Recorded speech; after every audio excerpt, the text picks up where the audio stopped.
আসসালামু আলাইকুম ওয়া রাহমাতুল্লাহি ওয়া বারাকাতুহু।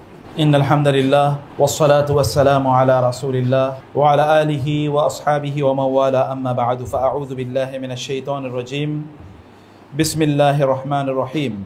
লা তাজিদু কওমান ইউমিনুনা বিল্লাহি ওয়াল ইয়াউমিল আখির ইউয়াদ্দুনা মান হাদ্দাল্লাহা ওয়া রাসূলাহু ওয়ালাউ কানু আবাআহুম আও আবনাআহুম আও ইখওয়ানাহুম আও আশীরাতাহুম أولئك كتب في قلوبهم الإيمان وزينهم. وقال سبحانه وتعالى في آية أخرى: ما كان لمؤمن ولا مؤمنة إذا قضى الله أمرا أن يكون لهم الخيرة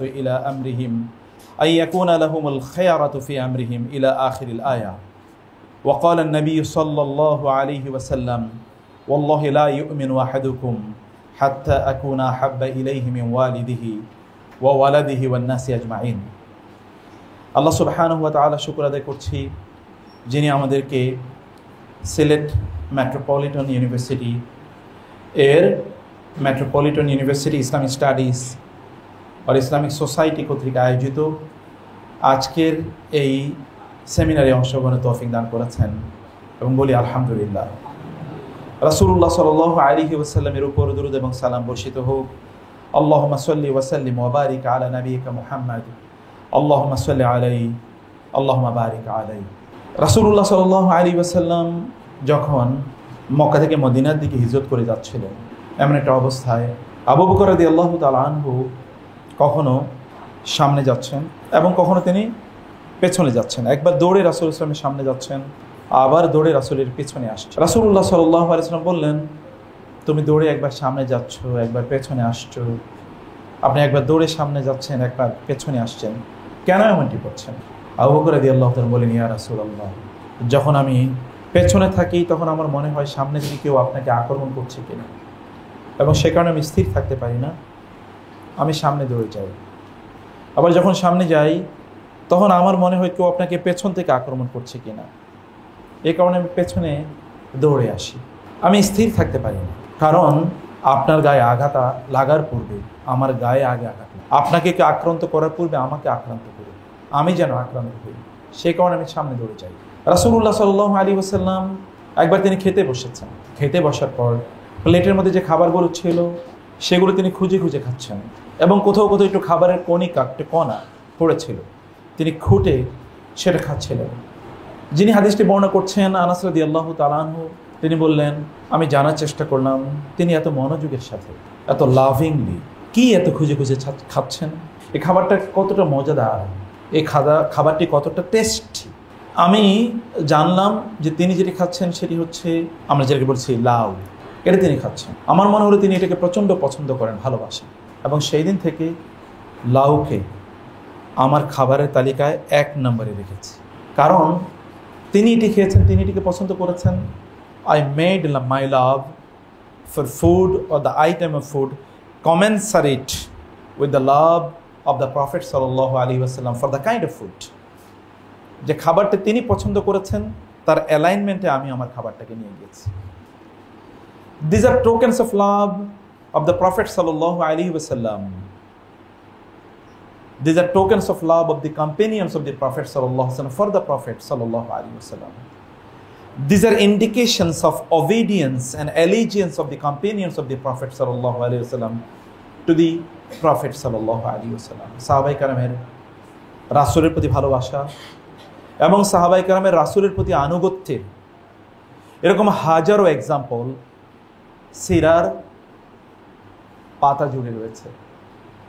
আপনি যদি সিরা পড়েন, রাসূলুল্লাহ সাল্লাল্লাহু আলাইহি ওয়াসাল্লামের সিরা যদি আপনি পড়েন, তাহলে আপনি you will come across hundreds of thousands of such examples, যেখানে আপনি প্রতি মুহূর্তেই এগুলো শুনে আপনি আপ্লুত হবেন, অনুপ্রাণিত হবেন, এবং ইউ উইল বি গাইডেড, আপনি তখন দিক নির্দেশনা পাবেন। প্রিয় বন্ধুরা আমার, আপনারা যারা ইউনিভার্সিটিতে পড়ছেন, এই মুহূর্তে what is the priority of your life, how to set the objectives of your life, আপনি জীবনের লক্ষ্য কীভাবে আপনি নির্ধারণ করবেন, আপনি কীভাবে সফল হবেন। আমরা সফলতার জন্য দৌড়াচ্ছি, কখনো এটা করছি, কখনো সেটা করছি, সামটাইমস আমরা পথ খুঁজে পাই না, আমরা রাস্তা খুঁজে পাই না, আমরা বুঝি না কি করার। And this why the time is spent, the life is damaged. সময় বয়ে যায় কিন্তু জীবনে কোনো গন্তব্য হয় না, কোনো গতি হয় না। You suffer from frustration, anxiety, এবং ভবিষ্যৎ নিয়ে দুশ্চিন্তা আপনাকে ওভারকাম করে, আপনাকে চারিদিক থেকে ঘিরে রাখে। কখনো কখনো আপনি জানেন না করবেন কি, কিন্তু আপনি যদি নবীজি সাল্লাল্লাহু আলাইহি ওয়াসাল্লামের জীবনে আসেন, তার জীবনে যদি আপনি পড়েন, তার পাশে যদি আপনি চলেন, তাইলে আপনি কোনোদিনই পথ হারা হবেন না, আপনি কোনোদিনই পথ থেকে বিচ্যুত হবেন না, আপনি কখনোই গন্তব্য হারাবেন না। You will always remain focused, concentrated. আপনি বলেন তো মানব ইতিহাসে এমন একজন ব্যক্তির নাম যার নাম প্রত্যেকটি শ্বাসে, নিঃশ্বাসে, প্রতিটি সেকেন্ডে, নট অনলি সেকেন্ডস, প্রতিটি মাইক্রো সেকেন্ডে লোকেরা উচ্চারণ করে। একজন ব্যক্তির নাম বলতে পারবেন এই মানব ইতিহাসে? এক্সেপ্ট মোহাম্মদ সাল্লাল্লাহু আলাইহি ওয়াসাল্লাম, you know that there are 2.5 billion Muslims across the world. সারা পৃথিবীতে প্রায় 250 কোটির মতো মুসলমান আছে। মুসলিম হতে হলে আপনাকে দুটো জিনিসের ডিক্লারেশন দেওয়া লাগে, একটা হচ্ছে লা ইলাহা ইল্লাল্লাহ, দ্বিতীয়টি মুহাম্মাদুর রাসূলুল্লাহ। You are not believer until you declare this two. এবং যদি এই ডিক্লারেশনের ক্ষেত্রে কোথাও যদি একটু ত্রুটি থাকে, তাইলে আর আপনি মোমেনদের যে কমিউনিটি, এই কমিউনিটির মধ্যে আর আপনি পড়েন। আপনি বলেন তো এমন একজন ব্যক্তির নাম যার নাম মসজিদের মিম্বর থেকে আশহাদু আন্না মুহাম্মাদুর রাসূলুল্লাহ উচ্চারিত হয়। আপনি বলেন তো এমন একজন ব্যক্তির নাম যার জন্য আপনি তাশাহুদে পড়তে হয় আশহাদু আন্না মুহাম্মাদান আবদুহু ওয়া রাসূলুহু। আপনাকে পড়তে হয় আল্লাহুম্মা সাল্লি আলা মুহাম্মাদ, আল্লাহুম্মা বারিক আলা মুহাম্মাদ। আপনি একবার চিন্তা করে দেখুন তো, আপনি আজান থেকে শুরু করে ইকামত থেকে শুরু করে সালাত, আপনার জীবনের এমন কোনো জায়গা নাই যেখানে তিনি আপনার জন্য রিলেভেন্ট না, তিনি আপনার জন্য পার্টিনেন্ট না, তিনি আপনার জন্য সূর্য নয়। ওয়াশ-শামসু ওয়াল কামারু বিহুসবান ওয়ান নাজমু ওয়াশ-শাজারু ইয়াসজুদান। আপনি যদি এই পৃথিবীর সূর্যের দিকে তাকান, তাহলে সূর্যকে আপনি দেখবেন যে it gives you lights for 12 hours or 13 hours or at best 14 hours, then it disappears. তারপর আপনি অন্ধকারে নিমজ্জিত হন। কিন্তু মুহাম্মাদুর রাসূলুল্লাহ সাল্লাল্লাহু আলাইহি ওয়াসাল্লাম এমন এক সূর্য যেটা 24 ঘন্টার মধ্যে এক মুহূর্তের জন্য ডিসঅ্যাপিয়ার করে না, এক মুহূর্তের জন্য ডাজন্ট সেট ডাউন, কখনো অস্তমিত যায় না। তিনি উজ্জ্বল প্রত্যুজ্জ্বল হয়ে আপনাকে আলো দিয়েই যাচ্ছেন এবং অব্যাহতভাবে আলো দিয়ে যাচ্ছেন। And the radiance of his light increases. প্রতিটি সেকেন্ডে তার আলোর যেই এই বন্যা, এই যে বিকিরণ, এই যে বিচ্ছুরণ, এটা প্রত্যেকটা সেকেন্ডে বাড়ছে, এক মুহূর্ত কমে না। আপনি আলোকিত হচ্ছেন, আপনি সফল হচ্ছেন।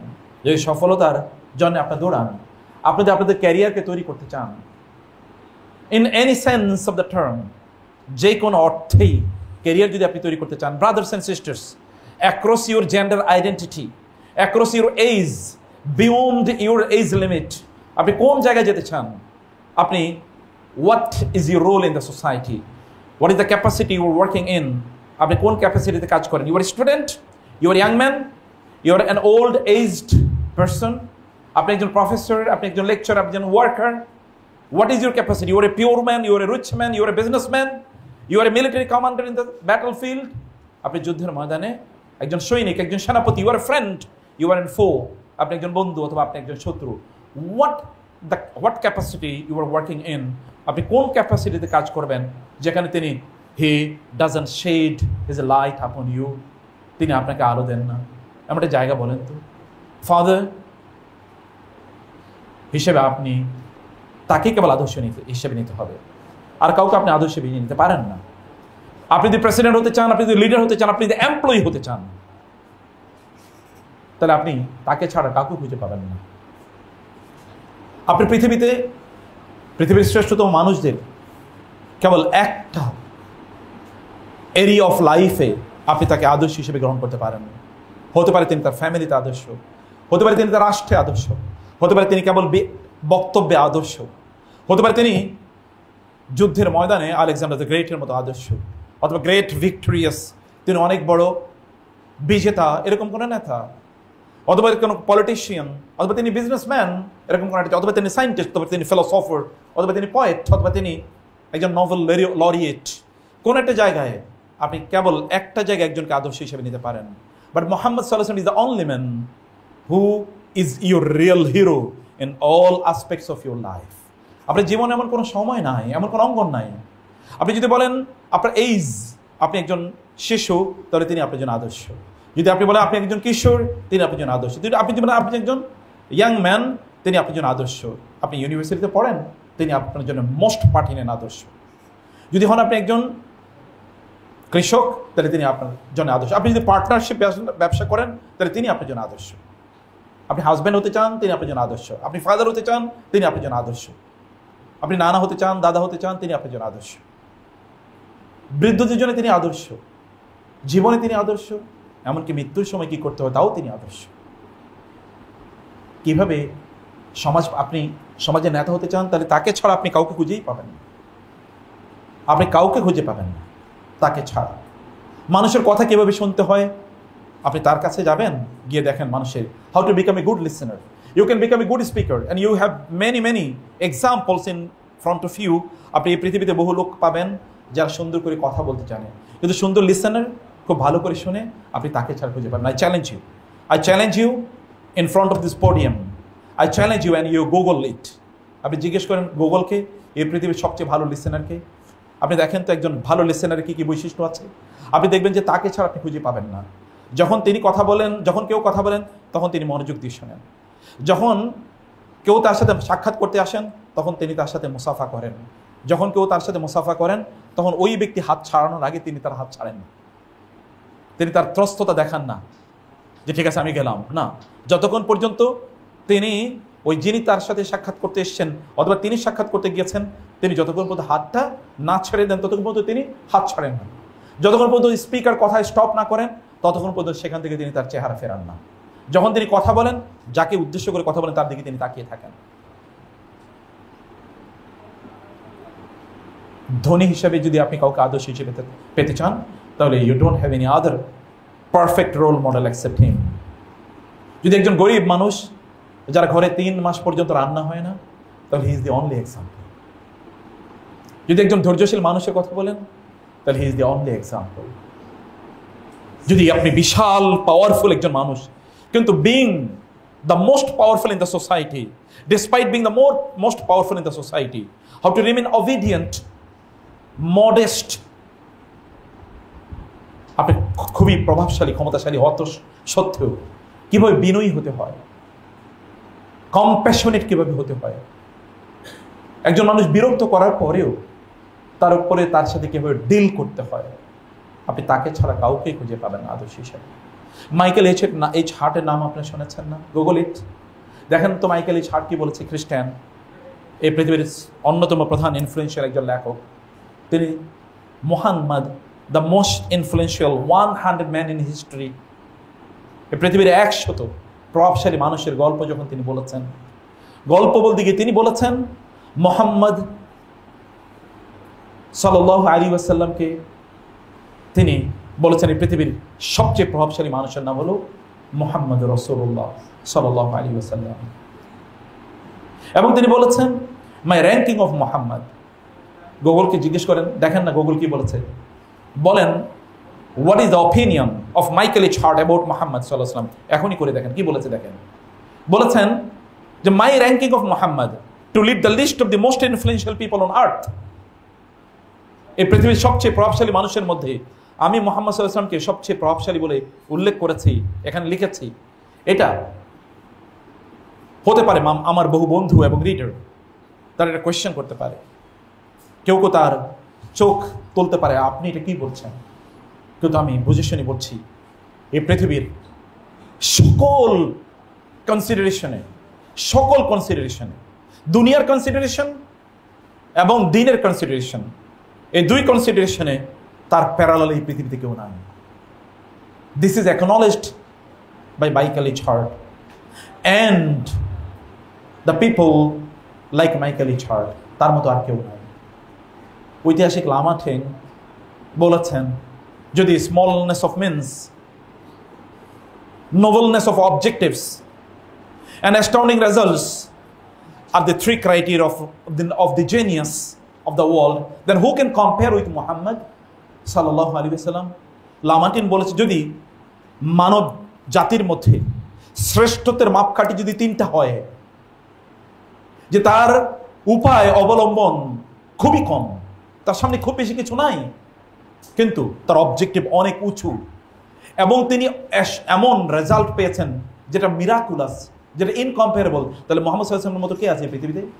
কে আছে? গান্ধী কথা বলেছে, আমি চিন্তা করছিলাম যে এই পৃথিবীতে সবচেয়ে বেশি মানে ইনফ্লুয়েন্স মানুষের উপর কে রেখেছে। আমি তখন দেখেছি মোহাম্মদ সাল্লাল্লাহু আলাইহি ওয়াসাল্লামের কাছাকাছি কেউ আসতে পারে না, অসম্ভব। মাইকেল এইচ আর দ্বিতীয়ত যার নাম বলেছেন তিনি হচ্ছেন আইজ্যাক নিউটন, এবং you make a comparison between Isaac Newton and Michael এবং মোহাম্মদ সাল্লাল্লাহু আলাইহি ওয়াসাল্লাম। আইজ্যাক নিউটন কেবল একটা জায়গায় ইনফ্লুয়েন্স রেখেছেন, তা হলো সায়েন্সের জায়গায়, তাও সায়েন্সের একটা পার্টিকুলার জায়গায়, তা হলো ফিজিক্স। আর আপনি বলেন মোহাম্মদ রাসূলুল্লাহ সাল্লাল্লাহু আলাইহি ওয়াসাল্লাম এর কথা একবার চিন্তা করে দেখেন, সায়েন্সের পার্টিকুলার একটা ফিল্ড এ কেবল তিনি কাজ করেছেন, এর বাইরে কোনো কিছু না, তিনি সেকেন্ড। আর আরেকজন হচ্ছেন, একজন ক্লাসে 100 পেয়ে ফার্স্ট হয়েছেন, আরেকজন 1 পেয়ে সেকেন্ড হয়েছেন। আরেকজন পেয়েছেন 100-র মধ্যে 1, তিনি সেকেন্ড হয়েছেন। আরেকজন 100 পেয়ে 100-র মধ্যে 100 পেয়েছেন, তিনি ফার্স্ট হয়েছেন। I know that no comparison is possible between these two, but still if we can make any comparison according to our human limitation, এর বাইরে কিছুই বলার কোনো অবস্থা নাই। বন্ধুরা, আমার ডান পাশে আমার বোনেরা আছেন এবং আপনার সামনে আছেন, আমি আপনাদেরকে 3টি জিনিস আজকে দৃষ্টি আকর্ষণ করবো। I don't know that how much I will be allowed to speak. প্রথমত হচ্ছে, আপনারা যারা এখানে পড়াশোনা করতে এসেছেন, আপনাদের আসলে করণীয় কি? আপনাদের আসলে করণীয় কি? আপনারা আসলে করতে চান কি? সেই জায়গায় আমি কিছু কথা বলবো আপনাদের জন্য। এবং 2 নম্বর হচ্ছে, রাসূলুল্লাহ সাল্লাল্লাহু আলাইহি ওয়াসাল্লামকে সাহাবায়ে কেরামরা কেমন ভালোবাসতেন এবং কেমন অনুসরণ করতেন, অ্যালাইনড উইথ দ্য ডিসকাশন। আমি সেখান থেকে একটু নিয়ে আসতে চাই। আপনাদের যে বয়স, এই বয়সে আপনাদের আদর্শ মুহাম্মদ রাসূলুল্লাহ সাল্লাল্লাহু আলাইহি ওয়াসাল্লাম, এখনো তিনি নবুয়ত প্রাপ্ত হন নাই, আপনাদের বয়সে তিনি 20, 21, 22 অথবা 19, 20, 21, 22, এই সময়ে তিনি কি ছিলেন বলেন তো সমাজে? এই সময় তিনি কি করেছেন? সমাজে যখন কোনো ঝগড়া বিবাদ মারামারি লাগে, তখন লোকেরা কেবল তার কাছে আসে, আর কাউকে তারা ট্রাস্টে নিতে পারে না। কারো অ্যাকিউমেন, কারো ইন্টেলিজেন্স, কারো ইন্টেলেক্ট, কারো কনফ্লিক্ট রেজলিউশন এর উইজডম, এটা তার কাছেও যায় না, কেউ তার প্যারালন না, কেবল তার কাছে আসে। হাজা মুহাম্মাদুন আল আমিন রাদিনা বিকদাইহি, this is Muhammad. If his name is proposed, then everyone agrees, যে তার নাম উচ্চারণ করা হয়, যে তিনি সমস্যার, দ্য ক্রাইসিস ইজ দেয়ার, সমস্যা এখানে তৈরি হয়েছে, সমাধান কি? তার কাছে লোকেরা আসতে হয়।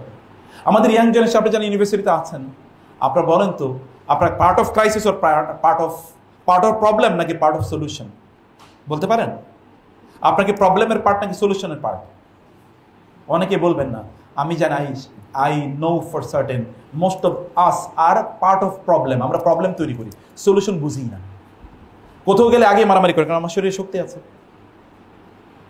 বাসে উঠলেও মারামারি করি, রিক্সা ড্রাইভারের মারি, তাই না? বাসের কন্ট্রাক্টরের মারি।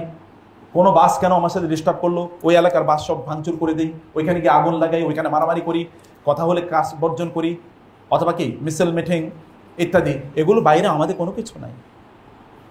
How to resolve any problem, any crisis, any conflict. আপনি জানেন বিজনেসে কনফ্লিক্ট রেজলিউশন এরকম কোর্স পড়ানো হয়। তো কনফ্লিক্ট কীভাবে, সমস্যা কীভাবে সমাধান করবেন, আপনি তার কাছে আসেন। দেখুন না, আপনারা জানেন না আপনাদের করণীয় কি। আপনার মুহাম্মদকে আপনাদের আদর্শ হিসেবে গ্রহণ করেন সাল্লাল্লাহু আলাইহি ওয়াসাল্লাম। আপনার human capital, social capital, moral capital এটা তৈরি করেন না। আপনি একজন মুহাম্মদের মতো হন না সাল্লাল্লাহু আলাইহি ওয়াসাল্লাম। এই বয়সে তার মধ্যে 2টো জিনিস ছিল, লোকেরা তাকে বলতো পরম বিশ্বস্ত, পরম সত্যবাদী। আপনি বলেন তো, আপনি পরম বিশ্বস্ত হন, পরম সত্যবাদী হন? আপনি পরম বিশ্বস্ত হন, লোকেরা বলুক যে মিস্টার অমুক অথবা মোহাম্মদ অমুক অথবা অমুক, খালেদ, ওমর, উসামা, জায়েদ আব্দুল্লাহ, আব্দুর রহমান কখনো মিথ্যা কথা বলে না, কখনো মিথ্যা কথা বলে না। হতে পারে তার জীবন শেষ হয়ে যেতে, কোনোদিন মিথ্যা কথা বলে না। Can you take this challenge? আপনি এটা বোধ করতে পারেন এবং আপনি just commit it, promise it যে আপনি জীবনের বাইরে এটা কোনোদিন মিথ্যা কথা বলবেন না। And you see that it will establish you in the society, you will become famous. আর কোনো কিছু লাগবে না। আপনি সেলিব্রিটি হতে চান, আপনি কেবল এটা প্র্যাকটিস করুন না কেন। সেলিব্রিটি হতে চান, আপনি সেলিব্রিটি হতে চান, আপনার নিজের ইনভেস্টমেন্টটা কি? আপনি করছেন কি? আপনার নিজেকে উন্নয়নের জন্য আপনি কি করছেন? আপনার নিজের ডেভেলপমেন্টের জন্য আপনি করছেন কি? আপনার ফোকাস কি? আপনার গোল কি? দেখেন তো ছোটবেলা থেকে তার মধ্যে জাস্টিস ছিল কিনা, ছোটবেলা থেকে তাকে আল আমিন বলতো কিনা।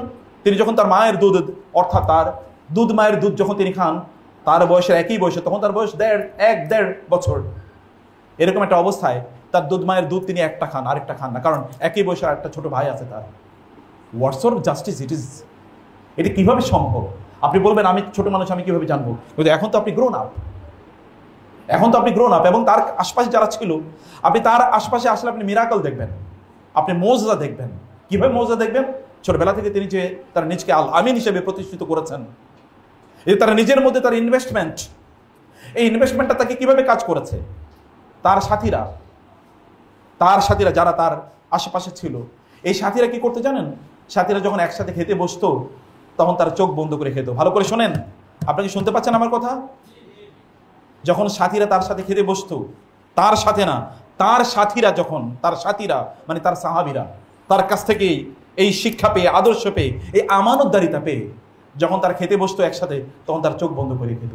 কেন খেত চোখ বন্ধ করে জানেন? কেউ বলতে পারেন কেন চোখ বন্ধ করে খেতেন তারা? কারণ যদি আপনি চোখ খুলে খান, তাহলে আপনি যদি সবচেয়ে বড় মাংসের পিসটার মধ্যে হাত দিয়ে দেন, আপনি যদি সবচেয়ে বড় মাছের পিসটা হাত দিয়ে দেন, এই জন্য তারা চোখ বন্ধ করে খেতেন, যেন কোনোভাবে তার বন্ধু যেন ডিপ্রাইভ না হয়, যেন ভালো পিসটার উপর আপনার হাত না পড়ে যায়, যেন অন্য যেন বঞ্চিত না হয়। সাবকনসিয়াসলি যেন কোনো অন্যকে বলতে। কিভাবে এরকম মানুষ তৈরি হয়? আমরা তো আরেকজনের পকেটের টাকা আমার নিজের পকেটের টাকা মনে করি। আমরা যখন খেতে বসি তখন আমরা কাড়াকাড়ি করে খাই, আরেকজনের টাকা বেশি খেয়ে ফেলি আমরা। তারা চিন্তা করতেন আরেকজন হাত দেওয়ার আগে যেন তার হাতটা সেখানে না পড়ে, আবার তিনি যেন একটু বেশি না খেয়ে ফেলেন। এই মানসিকতা কি এমনি তৈরি হচ্ছে? কারণ তাকে তারা দেখেছেন যে তিনি কেমন। আপনি যখন সত্যবাদী হন, তখন আপনি অন্যকে ইনফ্লুয়েন্স করতে পারেন। আপনি যদি সত্যবাদী না হন, তখন আপনি হাজারো চিৎকার করে বক্তব্য দিলেও লোকেরা এরপর এখান থেকে বের হয়ে যাবে, উনি বলেছেন। যদি আপনি হৃদয় থেকে এটাকে লালন না করেন, আপনার শরীরে যদি এটা প্র্যাকটিস না থাকে, তাহলে কখনোই হবে না। আল আমিন, তাকে লোকেরা সত্যবাদী বলতে। বলেন আপনার নাম কি? আপনাকে লোকেরা কি বলে জানে? বলুন তো, আপনাকে লোকেরা কি বলে জানে? আপনার বন্ধুদের সামনে, আপনার বন্ধুদের কাছে আপনার নাম কি? Mister terrorist, mister disturbance, mister liar, নাকি মিস্টার ট্রাস্টওয়ার্দি? আপনার বন্ধুদের মাঝে আপনার পরিচিতি কি বলেন? আপনার ক্লাসের যে সকল ফিমেল স্টুডেন্টরা আছেন, ফিমেল ফ্রেন্ডরা আছেন যারা, আপনার ব্যাপারে তাদের মত কি বলেন তো? তারা কি বলবে আপনার ব্যাপারে? বলবে না উনি খুবই দিনদার, না দিনের কথা আমি না বললাম, না উনি খুবই অনেস্ট, তার চরিত্র খুবই মাধুর্যপূর্ণ, তিনি কখনো খারাপ দৃষ্টিতে তাকান না। কারণ নারীদের মধ্যে আল্লাহ সুবহানাহু ওয়া তাআলা এরকম দূরদর্শিতা দিয়েছেন, আপনার চেহারার দিকে, আপনার চোখের দিকে তাকালে বুঝতে পারবেন আপনার চরিত্র কি। যদি একজন নারী যদি সত্যিকার অর্থে ভালো হয়, তাহলে তিনি আপনার চেহারার, আপনার চোখের দিকে তাকালে বুঝতে পারবেন যে আপনার চরিত্র কি। আপনি বলেন তো, আপনি আয়নার সামনে দাঁড়িয়ে বলেন তো আপনার চরিত্রটা কি। আপনি বলতে পারেন যে আমার ইউনিভার্সিটির সকল স্টুডেন্টদের সামনে আমি দাঁড়িয়ে বলতে পারবো, I have never cheated anyone, I have never talked ill of anyone. আমি জীবনে আমার এই ক্যাম্পাসের কোনো নারীর, কোনো বোনের বিরুদ্ধে একটা খারাপ কথা বলিনি। আপনার বন্ধুরা কি এ ব্যাপারে টেস্টিমনি দিতে পারবে?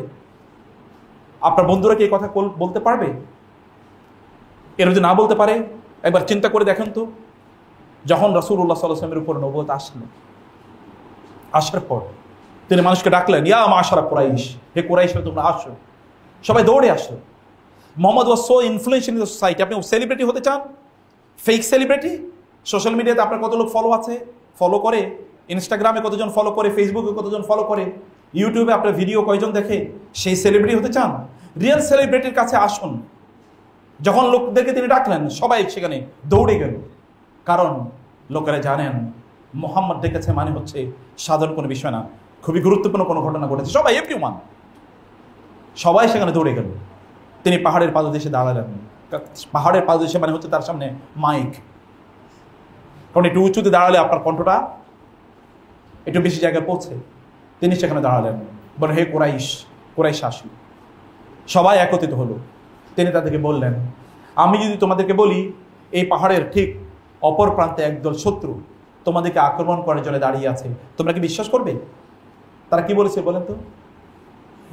বলেছিল, নাম, অবশ্যই আমরা আপনাকে বিশ্বাস করবো। মা জাররাবনা আলাইকাল কাযিবা আবাদা, আমরা জীবনে কোনোদিন আপনাকে মিথ্যা কথা বলতে শুনি নাই, জীবনে কোনোদিন শুনি নাই। This people, those who will become ইনিমিক্যাল to him letter on, যারা পরবর্তীতে তার শত্রু হবে, তারাও পর্যন্ত কথা বলেছে। বদরের যুদ্ধে আবু জাহল, বদরের যুদ্ধের বিপরীত পক্ষে কমান্ডার ইন চিফ, লোকেরা গেল আবু জাহেলের কাছে, আবু জাহল, আমরা তো মোহাম্মদের বিরুদ্ধে যুদ্ধ করছি, আর চলেন তো একটু আমাদের নিজেদেরকে মূল্যায়ন করি, একটু নিজেদেরকে মূল্যায়ন করি, একবার বলেন তো আমরা যে মোহাম্মদের ব্যাপারে আপনার মূল্যায়ন কি? আবু জাহেল বলেন তো। বলে, আল্লাহি, তুমি যদি সত্য কথা বলো আমাকে, তাহলে আমি তোমাকে বলি যে I have never seen him speaking lie, he has never cheated anyone and he has never hurt anyone. সত্য করে বলি, আমি তাকে কোনোদিন মিথ্যা কথা বলতে দেখিনি, আমি তাকে কখনো মানুষকে আঘাত করতে দেখিনি, এবং আমি কখনো দেখিনি তিনি মানুষকে চিট করেছেন, মানুষের ধোঁকাবাজি করেছেন, কখনোই ঘটে নাই। এটা কিন্তু আজকের ঘটনা নয়। তিনি নবুয়তের দায়িত্ব পাওয়ার আরো 15 বছর পরের কথা বলছি। 15 বছর পর্যন্ত শত্রুতা করার পরেও একজন মানুষ কিভাবে এত ক্যান্ডিডলি এখন নলেজ করেন অ্যাবাউট হিজ ট্রুথফুলনেস, তার সততার ব্যাপারে, আপনার সততার ব্যাপারে, আপনার মোরাল ক্যাপিটাল কি, আপনি কি নিয়ে সামনে এগোতে চান, আপনার জীবনের লক্ষ্য এবং উদ্দেশ্য কি, আপনি মানুষের মাঝে ইনফ্লুয়েন্সিয়াল হতে চান, কিভাবে আপনি ইনফ্লুয়েন্সিয়াল হবেন, আপনি সমাজে ইম্প্যাক্ট করতে চান, কিভাবে আপনি ইম্প্যাক্ট করবেন। ইম্প্যাক্ট করার জন্য তো আপনাকে নিশ্চয়ই এমন কিছু ক্যারেক্টার ডেভেলপ করতে হবে, এমন কিছু চরিত্র ডেভেলপ, এমন কিছু স্কিল কমপক্ষে যদি আমি বলি, এমন কিছু সফট স্কিল আপনার মধ্যে তৈরি করা দরকার, যেগুলো আপনার জন্য রিয়েল ক্যাপিটাল। আপনি বলেন তো, যখন তিনি তার খাদিজাতুল কোবরা মাত্র, এখনো তিনি তাকে বিয়ে করেন না, তার বয়স তখন 23 বা 24, খাদিজাতুল কোবরা এর বিজনেস লিডার হিসেবে যখন তিনি যান, বিজনেস পার্টনার হিসেবে অথবা বিজনেস ম্যানেজার হিসেবে যখন তিনি সিরিয়াতে যান, সেখানে তিনি বিজনেস করে আসেন।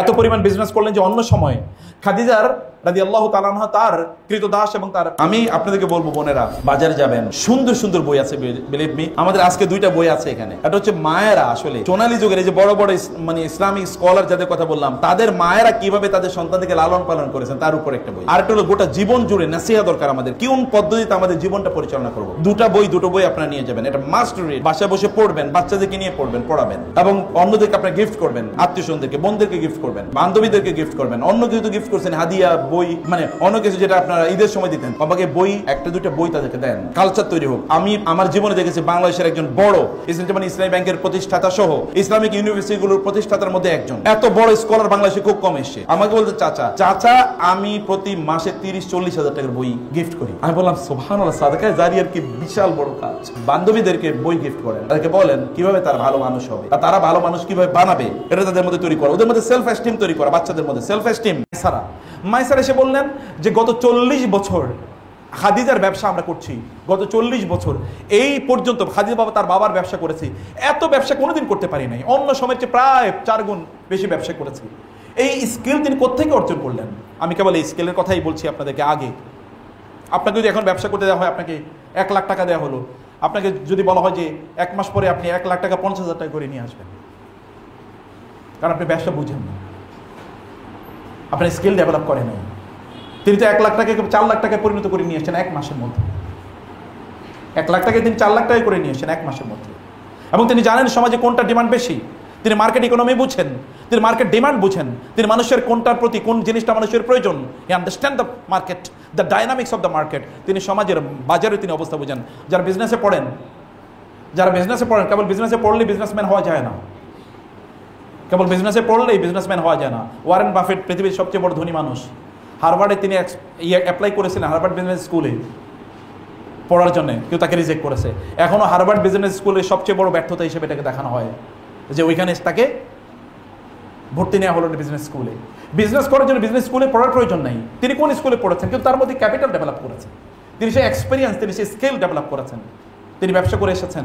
কিন্তু তার চেয়ে আরো বড় কথা কি জানেন, যার তিনি ব্যবসা করেছেন তার মধ্যে মারিং এবং কাটিং এর কোনো চিন্তা চেতনা ছিল না। ইন্টিগ্রিটি, অনেস্টি, সততা।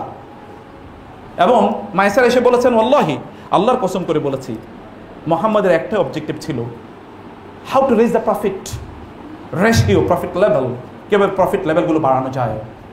তিনি সিরিয়ার বাজারে খুঁজে বেরিয়েছেন মক্কার মানুষের ডিমান্ড কোনগুলো বেশি, কারণ যেগুলো ডিমান্ড বেশি সেগুলো দাম এমনি বেড়ে যায়। ইকোনমিতে আপনি পড়েছেন, ডিমান্ড যত বাড়ে তত কি দাম বাড়ে, ডিমান্ড যত কম তত কি দাম কম। অর্থাৎ ডিমান্ড বাজারে কোনটা বেশি, মানুষের প্রয়োজন কোনটা, তিনি এটি খুঁজে বের করেছেন এবং তিনি মানুষকে সেগুলি দিয়েছেন, সেগুলো তিনি নিয়ে এসেছেন। আপনি বলেন, আপনি যদি এখন আপনাকে বিজনেস করতে বলা হয়, তাহলে আপনি বিজনেসের কি কি স্কিল ডেভেলপ করেছেন? কিন্তু আমি তো নবুর কথা এখনো বলিনি, নবুয়তের কথা এখন আপনাদেরকে বলছি না, আপনাদেরকে এই কথা বলছি। সমাজের যখন কনফ্লিক্ট তৈরি হচ্ছে, আপনি এখন মাশাআল্লাহ MUIS metropolitan university Islamic society করেছেন, খুবই ভালো। এই সোসাইটির জন্য গাইডের কথা আমি বলি, যখন তার বয়স 13 বা 14 বা 15, এই সময় তিনি মক্কার যুবকদেরকে নিয়ে তিনি বসলেন, বিকজ মক্কা একটা যুদ্ধ তৈরি হয়েছে, আননেসেসারি, এটা অপ্রয়োজন, আনওয়ান্টেড, আনএক্সপেক্টেড, এরকম যুদ্ধ এখানে হওয়ার কথা ছিল না। তিনি যুবকদেরকে নিয়ে বসলেন, বললেন যে কিভাবে এই জাতীয় ভবিষ্যতে যুদ্ধ এবং যাদের প্রতি ইনজাস্টিস করা হয় এগুলো কিভাবে দমন করা যায়, এগুলো নিয়ে তিনি ভাবলেন, এগুলো নিয়ে তিনি চিন্তা করলেন, তাদেরকে নিয়ে তিনি বসলেন, ইনিশিয়েট করলেন। আব্দুল্লাহ ইবনে জুদআনের ঘরে তিনি তাদেরকে নিয়ে চুক্তি করলেন, যেটাকে আপনারা হেল্পফুল ফুজুল হিসেবে জানেন। হেল্পফুল ফুজুল সলিটারি, মানে সলিডারিটি মুভমেন্ট তিনি তৈরি করলেন। এবং এটার ব্যাপারে তিনি এতটা প্রাউড তিনি ছিলেন, ইসলামের পরেও তিনি নবুয়তের দায়িত্ব পালন করার সময় তিনি বলেছেন, এখনো যদি আব্দুল্লাহ ইবনে জুদআনের ঘরে আমরা যে চুক্তি করেছি, এমন কোন চুক্তির প্রতি যদি এখনো আমাকে আহ্বান করা হয়, তাহলে আমি এখনো সানন্দে এবং সাগ্রহে সেই জাতীয় চুক্তিতে আমি অংশগ্রহণ করব। আমি বলছি যে আপনারা কি নিয়ে সামনে এগোচ্ছেন বলেন? আপনার নিজের এমন কি যোগ্যতা আপনি এর মধ্যে ডেভেলপ করেছেন? আপনার যোগ্যতা ডেভেলপ করতে হবে না? আপনি মার্কেটে এখান থেকে বের হওয়ার পর আপনি 15,000 টাকায় চাকরি কেন করবেন? আপনার নিজের আত্মসম্মানে লাগবে না এতটুকু চাকরি করার জন্যে? আপনার আত্মসম্মানে লাগলে কেন আপনি why do you spend your time or why do you ill spend your time? আপনি আপনার সময়টাকে কেন অন্যায়ভাবে ব্যয় করছেন? কেন অন্যায়ভাবে? আপনার কেন স্কিল, আপনি কেন সুন্দর করে কথা বলতে জানেন না? তিনি তো সুন্দর করে কথা বলতে জানতেন এবং তিনি ছোটবেলায় সুন্দর করে কথা বলা শিখেছেন। যখন তিনি মায়ের দুধ খান তখন বনু সাদ গোত্রে তিনি চলে গিয়েছেন, সেখানে তিনি বড় হয়ে উঠেছিলেন এবং সেখান থেকে ফাইনেস্ট ল্যাঙ্গুয়েজ অফ অ্যারাবিয়া, আরবির সবচেয়ে সুন্দর ভাষা তিনি শিখেছেন। আপনি বলেন এই পৃথিবীতে সবচেয়ে ইনফ্লুয়েন্সিয়াল যে কয়েকটা বক্তৃতা আছে, এর মধ্যে 1 নম্বর বক্তৃতাটা হলো মুহাম্মদ রাসূলুল্লাহ সাল্লাল্লাহু আলাইহি ওয়াসাল্লাম, যেটা বিদায় হজে দিয়েছেন। এখনো এই পৃথিবীর যাবতীয় সমস্যার ওই বক্তব্যের মাধ্যমে সমাধান করে দেওয়া সম্ভব। সেখানে তিনি ইকোনমির কথা বলেছেন, সেখানে তিনি হিউম্যান রাইটসের কথা বলেছেন, সেখানে তিনি পলিটিক্সের কথা বলেছেন, তিনি জাস্টিসের কথা বলেছেন, তিনি উইমেন রাইটসের কথা বলেছেন। এমন কি আছে যেটা সেখানে নাই? তিনি যুদ্ধের কথা বলেছেন, তিনি স্লেভদের কথা বলেছেন, তিনি বিজনেসের কথা বলেছেন, তিনি সোসাইটির কথা বলেছেন, তিনি ফ্যামিলির কথা বলেছেন, তিনি রিলিজিয়নের কথা বলেছেন, তিনি দুনিয়ার কথা বলেছেন, তিনি আখিরাতের কথা বলেছেন। সেই বক্তব্যটা আই ডোন্ট নো যে এটা কত কি, I think that it will spend over 5, 6 or 7 minutes, 5-6 মিনিটের একটা বক্তব্য। আমরা তো 2 ঘন্টার বক্তব্য দিলেও এরপরে কোনো can't make any summary or any influence. 6-7 মিনিটের বক্তব্য, কি ক্যারিশম্যাটিক কথা। উদিত যাও আমি আল কালিম, তার শব্দগুলো ছোট, কিন্তু এগুলোর মধ্যে রাজ্যের সকল সমাধান রয়েছে। আপনি কেন সুন্দর করে কথা বলতে জানবেন না? পৃথিবীর সকল সফল মানুষরা সুন্দর করে কথা বলতে জানতো, আপনি কেন ভাষা জানবেন না? তিনি তো শ্রেষ্ঠতম ভাষা, আপনি কেন সুন্দর করে বাংলা বলতে জানেন না? আপনি কেন ইংলিশ শিখলেন না? আপনি কেন আরবি শেখেন না? কেন শেখেন না? আপনাকে ধরে রেখেছে কে? আপনি সোশ্যাল মিডিয়াতে সময় দিচ্ছেন, ফেসবুকে সময় দিচ্ছেন, ফেসবুকে সময় দিয়ে আপনি কার লাভ করছেন? ফেসবুকে একটা পোস্ট করছেন, 3টা লাইক পড়েছে, এটা নিয়ে আপনি খুবই উৎফুল্ল, আপনি অনেক বড় সেলিব্রিটি। এরপরে কমেন্ট পড়েছে 2টা, এটার কমেন্টের উপর কমেন্ট, এটা নিয়ে গত 3 ঘন্টা আপনি কাটিয়ে দিয়েছেন। আপনি জানেন না, আপনি ওই রিলস দেখে আপনি সময় কাটাচ্ছেন। কার রিলস দেখছেন আপনি? রিলস দেখে আপনি কোথায় যাবেন? এই রিলস দেখে আপনি কোথায়? আপনি শর্টস দেখে সময় কাটিয়ে দিচ্ছেন। আপনি অমুকের পোস্টে গিয়ে কমেন্ট করার জন্য সময় কাটিয়ে দিচ্ছেন। এখন আপনাদের তো ল্যাঙ্গুয়েজ, অধিকাংশ জেনারেশন ল্যাঙ্গুয়েজ হয়ে গেছে কি এখন গালিগালাজ। বন্ধু বান্ধবদেরকে যেভাবে গালিগালাজ করে আপনি উচ্চারণ করেন, আপনার নবীর জীবনে কেউ যদি দেখাতে পারে একটা গালি, আই চ্যালেঞ্জ ইট, একটা গালি দিয়েছেন গোটা জীবনে, একবার দেখাতে হবে। Never ever, he has never ever uttered any slang in his total life. 63 ইয়ার্সের জীবনে একবার তিনি বলেন নাই, নিদার বিফোরহুড প্রফিটহুড নর আফটার প্রফিট। এটা চিন্তাই করা যায়। আপনি স্ল্যাং ইউজ করে কোথায় যাবেন? আপনার বন্ধুদেরকে আপনি কি বলে ডাকেন? ইউনিভার্সিটি ফ্রেন্ডদেরকে আপনি কি বলে ডাকেন? আমি তো জানি এগুলো গালি, কারণ আমি তো ইউনিভার্সিটির ছাত্রদেরকে পড়াই। গালির শব্দ উচ্চারণ করে আপনি মনে করছেন কি এটা আপনি এখন জাতে উঠেছেন? আপনি তো জাত থেকে নেমেছেন। আপনার মুখটাকে আপনি কি ভাষায় ব্যবহার করছেন? মুখটা কি আল্লাহ তাআলা এমনি দিয়েছেন? You know the difference between animals and angels? You know the difference between animals and angels? আপনি between the animal and angel, এই দুটোর মধ্যখানে আপনি বসবাস করছেন। You can become animal, you can become angel. আপনি পশু হতে পারেন এবং ফেরেশতা হতে পারেন, দুটি হতে পারেন। পশু হতে পারেন যখন পশুর মতো মুখকে খারাপভাবে ব্যবহার করবেন, আর আপনি অ্যাঞ্জেল হতে পারেন যখন উত্তমভাবে ব্যবহার করবেন। আপনি কীভাবে ব্যবহার করেন? How have you accustomed yourself? আপনার মুখ থেকে কী শব্দ বের হয়ে আসে? আপনি কি ভেতর থেকে পরিশুদ্ধ হয়েছেন কিনা? আপনার ভেতরে কী চিন্তা আছে? সমাজ নিয়ে আপনার চিন্তা কি? আপনি বড় হলে কী করবেন? কেবল একটা চাকরি, তার পেছনে আপনি ঘুরছেন, অথবা কেবল কিছু দুনিয়ার কিছু আয় ইনকাম করবেন? আয় ইনকাম যদি একমাত্র কাজ হতো, তাহলে আপনার এখন গিয়ে তো ডাকাতি করা উচিত। দরকার কি? এবং এ কারণে তো ডাকাতি করে। ইউনিভার্সিটির ছাত্র তাহলে কীভাবে কোটি কোটি টাকার মালিক হবে? কেন হবে? আপনি ইউনিভার্সিটিতে পড়তে কেন এসেছেন? আপনার লক্ষ্য কি, উদ্দেশ্য কি? আপনি পড়াশোনা কেন করছেন? পড়াশোনা যদি চাকরির জন্য হয়, তাহলে যে কোনো একটা স্কিল ডেভেলপ করে পড়াশোনা বাদ দিয়ে আপনি চাকরি করতে পারেন, কোনো সমস্যা নেই। আপনার বয়সে যারা পড়াশোনা করে নাই, চাকরি করেছে, ভিডিও এডিটিং করে 50,000 টাকা ইনকাম করা সম্ভব মাসে। তা আপনি এখান থেকে BBA কম্পিউটার সায়েন্স পড়ে আপনি 20,000 টাকা আয় করতে পারবেন। তার দরকার কি যাতে পড়াশোনা? আপনি তো এডুকেশন এসেছেন কেবল in order to illuminate your self, আপনার নিজকে আলোকিত মানুষে পরিণত করার জন্য। আপনি বলেন আলোকিত মানুষ হয়েছেন কিনা? না হতে পারলে আপনার এই পড়াশোনা কোনো কাজে লাগবে না। আপনি যা পড়ছেন সেটা আপনাকে আলোকিত করছে কিনা, আপনার সমাজকে আলোকিত করছে কিনা, আপনার সাথে যারা থাকে তাদের আপনার সাথে থাকার কারণে তাদের চরিত্রের উন্নয়ন হয়েছে নাকি চরিত্রের উন্নয়ন হয় না, নাকি অবনতি হয়েছে? একবার চিন্তা করে দেখেন তো। তার অবস্থা দেখেন, তার চারপাশে যারা আছে তাদের অবস্থা দেখেন। তার চারপাশে যারা আছে, মুহাম্মদ রাসূলুল্লাহ সাল্লাল্লাহু আলাইহি ওয়াসাল্লামকে যদি আমাকে কেউ বলে যে তাকে আপনি মূল্যায়ন করেন এক শব্দে, তাহলে আমি বলবো তিনি পৃথিবীর একমাত্র মানুষ, তিনি পৃথিবীর একমাত্র মানুষ যিনি তার চারপাশে সকল মানুষকে সোনার মানুষে পরিণত করেছেন। একমাত্র মানুষ। আপনি যদি পৃথিবীর অনেক খুবই দামি লোকজন, খুবই পাওয়ারফুল লোকজনের দিকে তাকান, তাহলে বলবে তার পিয়ন 650 কোটি টাকা চুরি করেছে, অথবা তার আশপাশের লোকের হাজার হাজার কোটি টাকা চুরি করেছে, ডাকাতি করেছে, মানুষকে হত্যা করেছে, লুণ্ঠন করে। যদি ফেরাউনের কথা বলি, তাহলে কি করেছে? ফেরাউনের খুবই ঘনিষ্ঠজন, তার নাম কি? কারুন। কারুন কে ছিল? কারুন কি? না, কারুন কানা মিন কওমি মুসা। মুসা আলাইহিস জাতি ছিল স্লেভ, কৃতদাস। কিন্তু এদের মধ্যে ওই সমাজের সবচেয়ে বড় ধনী কে ছিল? কারণ কিন্তু মুসা আলাইহিস সালামের বংশের। অত মুসা আলাইহিস সালাম বংশের লোকেরা কিন্তু ফকির, গরিব, তারা একটা বস্তির এলাকায় থাকে। আর ফেরাউনের গোষ্ঠীর লোকেরা সব থাকে রাজপ্রাসাদে। কিন্তু ওই ফেরাউনের গোষ্ঠীর লোকের চেয়েও বেশি টাকা ছিল কার? কারুনের। আর যে হামানের কথা বলেন, এত পাওয়ারফুল মিলিটারি কমান্ডার, ওই একই বংশের লোক। আপনি দেখেন তো, আপনি অনেক পরিমাণ সম্পদের মালিক হয়ে যাচ্ছে ফেরাউনের কাছের লোকেরা, অথচ তার আত্মীয় স্বজনেরা কিন্তু না খেয়ে মারা যাচ্ছে। আপনি অনেক সম্পদের মালিক হবেন এবং আপনাদের সম্পদের মালিক হওয়া উচিত, প্রচুর পরিমাণ সম্পদের মালিক হওয়া উচিত। কিন্তু কেন? কি কারণে এবং কি উদ্দেশ্যে? এই পড়াশোনা যদি আপনি মনে করেন যে আপনি টাকা পয়সা ইনকাম করার জন্য পড়াশোনা করছেন, তাহলে I think that you should quit this. এটা আপনার এখনই কুইট করা দরকার। পড়াশোনা করে টাকা ইনকামের জন্য মানুষ পড়াশোনা করে না, তাহলে objective is wrong. Objective is wrong, এটা নয়। বরং আপনার নিজকে আপনি ডেভেলপ করুন, আপনার নিজকে আপনি উন্নত করুন, আপনার নিজের মধ্যে আপনি ইনভেস্ট করুন।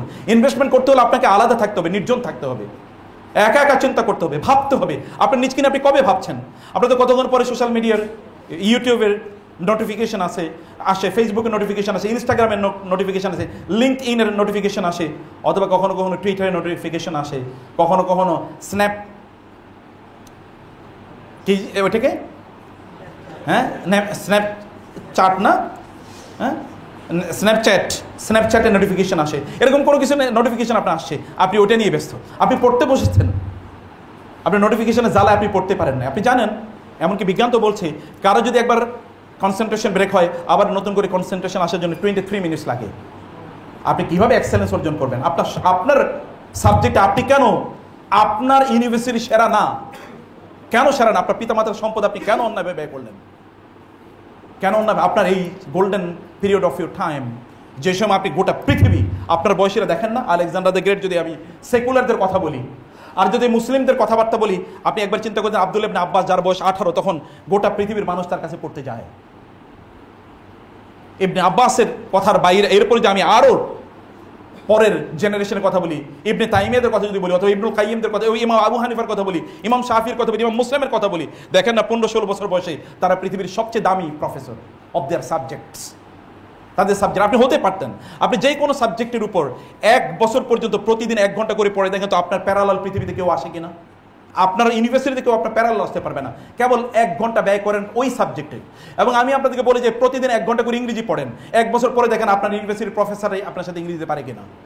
আমি বলে গেলাম এখানে 1 সপ্তাহ 1 ঘন্টা করে কেবলমাত্র ইংরেজি পড়েন। 365 দিন 65 ঘন্টা ইংরেজি পড়া লাগে নাকি? নেভার, কোনোদিন পড়া লাগে না।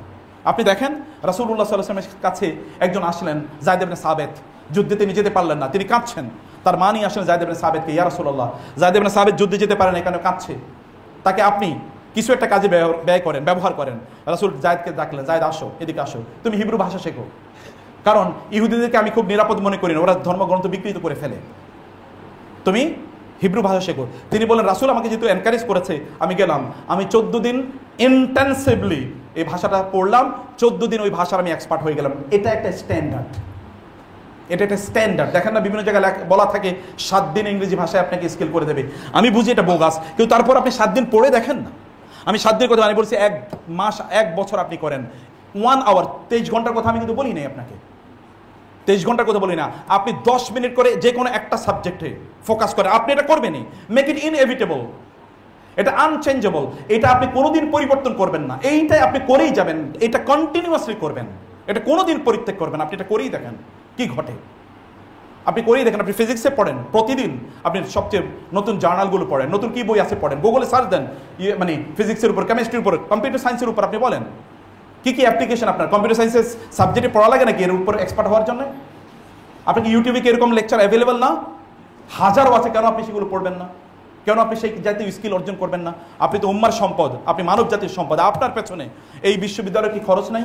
টিচারদের কি ব্যয় নাই? আপনার পিতামাতা কি টাকা পয়সা সেখানে ব্যয় করা হচ্ছে না?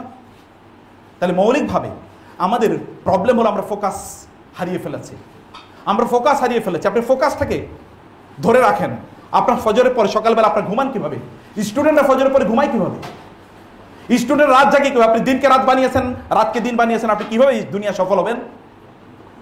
আপনি সফল হবেন কিভাবে দুনিয়াতে? সফল হওয়ার আপনি তো ব্যর্থতার রাস্তায় আপনি চলে গিয়েছেন। আমরা এখানে আসার পূর্বে সিলেট উইমেন্স মেডিকেল কলেজে গিয়েছিলাম, সেখানে একজন প্রফেসর তিনি বললেন চায়নাতে তিনি একটা মানে ওয়ার্কশপে জয়েন করেছেন 7 ডেজের জন্য, 7 দিনের জন্য। তিনি বলেন চাইনিজরা ওয়ার্ক শুরু করে 6:30টায়, 6:30 যে ব্যবসা করে চায়নার সাথে, 6:30। জাপানিজরা তারা সূর্য ওঠার আগেই রেল লাইনের দিকে দৌড়ায় ট্রেন ধরার জন্য, সূর্য ওঠার আগে। পৃথিবী তারা নিয়ন্ত্রণ করবেন, আপনারা নিয়ন্ত্রণ করবেন? আপনার নবী তার গোটা জীবনে একবারও ফজরের পরে ঘুম থেকে উঠেছেন দেখান তো?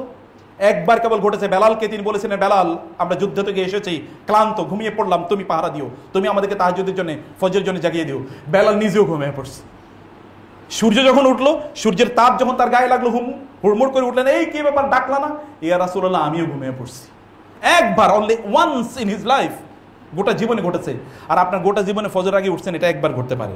তাও এটা প্রফেসর গুগলের বলতে হবে যে একটু বলো তো আমার লাইফস্টাইলটা চেক করবা। চ্যাট জিপিটি, মানে চ্যাট জিপিটিকে হয়তো বলতে হয় কিনা, বা এআইকে বলতে হয় কিনা তুমি আমার লাইফস্টাইলটা একটু ট্র্যাক করে দেখো। অথবা ফেরেশতারে বলতে হবে, কেরামান কাতিবিনে বলো তো কবে আমি ঘুম থেকে উঠছিলাম আগে। How do you conquer the world? আপনি দুনিয়া কিভাবে নিয়ন্ত্রণ করবেন, দুনিয়া চালাবেন কিভাবে বলেন? আপনার রাসূল দেখেন, তার লাইফস্টাইলটা আপনি দেখেন। আমি বলছি the only example in the humanity, in the human history, যাকে আপনি ফলো করতে পারেন ইন টোটালিটি। সূর্য ওঠার পরে তিনি ঘুম থেকে উঠেছেন, এটা কখনোই ঘটে নাই। এই কারণে তিনি পৃথিবী নিয়ন্ত্রণ করেছেন। আপনার ইয়াং ম্যান, আপনাদের চেয়ে এই যে এখানে যিনি এই ইউনিভার্সিটির ফাউন্ডার চেয়ারম্যান, উনি দেখলাম হেঁটে আসতেছেন, তারপর আমাকে বলেছেন একটু হার্টে তার একটু ইয়ে আছে, মানে ওপেন হার্ট হয়েছে বা সার্জারি হয়েছে, কারণ একটু রেস্ট নিতে হবে। আমি তো দেখি আমি বলছি you are younger than me, আপনি তো উনি এসএসসি করেছে মোস্ট প্রবাবলি 1967, 68 এবং 69-এর দিকে, 67 বা 65-এর দিকে। আমি এসএসসি করেছি 1990-তে। উনি কিন্তু আমার চেয়ে ইয়াং। আর আপনাদেরকে এখন আপনারা আসেন আমার সাথে প্রতিযোগিতা করেন তো দেখি কয়জন পারবেন। আমাদের আজকে সকালের রুটিন বলে আমরা ফজর থেকে শুরু করেছি কাজ, ফজর থেকে চলতেছে। কালকে রাতে আমি 2:30, 3টায় ঘুমিয়েছি। আমি কিন্তু আপনি ক্লান্ত দেখতেছেন, কিন্তু আমি অনেকের চোখ এখনো ডুলু ডুলু দেখতে পাই। আমি যে কি বলতেছি অনেকের মাথায় ঢুকে নেই, কারণ তিনি অন্য চিন্তায় আছেন। অনেকজনের মাথায় অনেক কিছু ঘুরতেছে, জরিনা, সখিনা, এগুলো ঘুরতেছে নাকি? আপনার নবীর কথা একবার চিন্তা করে দেখেন, খাদিজাতুল কুবরা তাকে বিয়ে করার জন্য প্রস্তাব পাঠাচ্ছেন, আর আপনারা আরেকজনের 30 বার চিঠি লেখেন যে আমি তোমারে চাই, কিন্তু উনি তো আপনারা চায় না। এরপরও আপনাদের পার্সোনালিটি গ্রো করে না কেন? আপনার পার্সোনালিটি কেন এরকম গ্রো করলো না যে খাদিজারা আপনার পেছনে ঘুরে? আপনি কেন নিজেকে এরকমভাবে ডেভেলপ করতে পারলেন না? এই পৃথিবীর নামি দামি খাদিজারা কেন আপনার পেছনে ঘুরবে না? আপনি নিজকে এরকম ডেভেলপ করতে পারেন না, আপনার পার্সোনালিটিতে যায় না, আপনার ব্যক্তিত্বে এগুলো আঘাত লাগে না আপনাদের ব্যক্তিত্বে? আমি কেবল খাদিজাদের কথা বলছি না, আমি আপনাদেরও বলছি যে মুহাম্মদরা এমন কেন তৈরি হলো না সাল্লাল্লাহু আলাইহি ওয়াসাল্লাম। আপনাদের কথা বলছি, মুহাম্মদরা। আমি কিন্তু এখানে অন্য ধর্মের ভাইরা বলছি, আমি প্রত্যেকের জন্য বলছি, আমি প্রত্যেকের জন্য বলছি। যখন নোবেল প্রাইজ পেলেন রবীন্দ্রনাথ, তিনি ফ্রান্স থেকে আসছিলেন, শিপে তাকে পৃথিবীর সকল সাংবাদিকরা ধরলেন এবং বললেন যে আপনি লিটারেচারে আপনি নোবেল প্রাইজ পেলেন এবং আপনি পৃথিবীর সবচেয়ে দামি মানুষদের মধ্যে একজন। আপনি যে ধর্মে জন্ম নিয়েছেন এটা কেন স্প্রেড করলেন? এটা কেবল ইন্ডিয়ান সাবকন্টিনেন্টে থাকলো কেন? বলে যে একটা প্রবলেম আছে। প্রবলেম কি? বলে যে আমাদের ধর্মে এককভাবে, অন্য যারা আছেন কিছু মনে করবেন, আমি একেবারে সরাসরি কোট করছি তাকে। তিনি বলছেন যে আমাদের ধর্মে একক ব্যক্তি হিসেবে, আদর্শ হিসেবে দেখানোর মতো একজনও নাই। যে একক ব্যক্তি আদর্শ হিসেবে দেখাবো এটা কেউ নাই। তো ফলে আমি কি এটা বিষ্ণুকে দেখাবো, নাকি কৃষ্ণকে দেখাবো, নাকি সরস্বতীকে দেখাবো, নাকি কালীকে দেখাবো, নাকি দুর্গাকে? আমরা বুঝতে পারছি না। এটা কনফিউশন একটা জায়গা, এটা আমাদের একটা বড় প্রবলেম। আপনি বলেন পৃথিবীতে একমাত্র এক্সাম্পল হিসেবে দেখানোর মতো ব্যক্তি আছেন, তিনি মুহাম্মদ রাসূলুল্লাহ সাল্লাল্লাহু আলাইহি ওয়াসাল্লাম। যে বললাম নারীরা তাকে বিয়ে করার জন্য প্রস্তাব করে, এবং কোরআনে আল্লাহ তাআলা বলেন, একজন নারী এসে বলেন ইয়া রাসূলুল্লাহ আপনি আমার বিয়ে করেন। রাসূল বলেন না, আমার প্রয়োজন নেই। আল্লাহ তাআলা কোরআন আয়াত নাজিল করে দিলেন, কি হলো আপনার? একজন নারী এসে, অসহায় নারী এসে বললেন তাকে বিয়ে করার জন্য, আপনি কেন ডিনাই করলেন? ডাকেন, ডাকে বলেন আমি বিয়ে করতে চাই। দেখেছেন আসমান থেকে বিয়ে হয়ে যায়, আসমান থেকে বিয়ের অবস্থা হয়ে যায়। জায়নাব রাদিয়াল্লাহু তাআলা বিয়ে কে করেছেন? রাসূল ইসলামের জায়নাবকে যে তিনি বিয়ে করেছেন রাদিয়াল্লাহু তাআলা আনহা, আল্লাহ তাআলা বিয়ে পড়াইছেন, আল্লাহ ব্যবস্থা করে দিয়েছেন বিয়ের। আপনি এমন কেন হবেন না যে আপনার নিজকে এরকম একটা জায়গায়? আমরা তো বিয়ে করার স্বপ্ন দেখে দেখাই উচিত। বিয়ে এখন না করলে যখন আপনি বৃদ্ধ হয়ে যাবেন তখন বিয়ে করে লাভ কি? তখন তো বউ পালাবে, আপনিও পালাবেন। তখন তো আপনি বিয়ে করার প্রয়োজন নাই, তখন তো আপনি দাদা হওয়ার বা ওইরকম কিছু হওয়ার কথা ছিল। তো দাদার বয়সে বিয়ে করে আপনার লাভ কি? তো বিয়ে করার জন্য যোগ্যতা অর্জন করতে হবে, কমপক্ষে আপনার শারীরিক ক্যাপিটাল এবং as well as your financial capital থাকুক, আপনার সেই ক্যাপিটাল তৈরি হোক। আপনি কেন আপনার নিজকে এরকম শক্তিশালী করবেন না?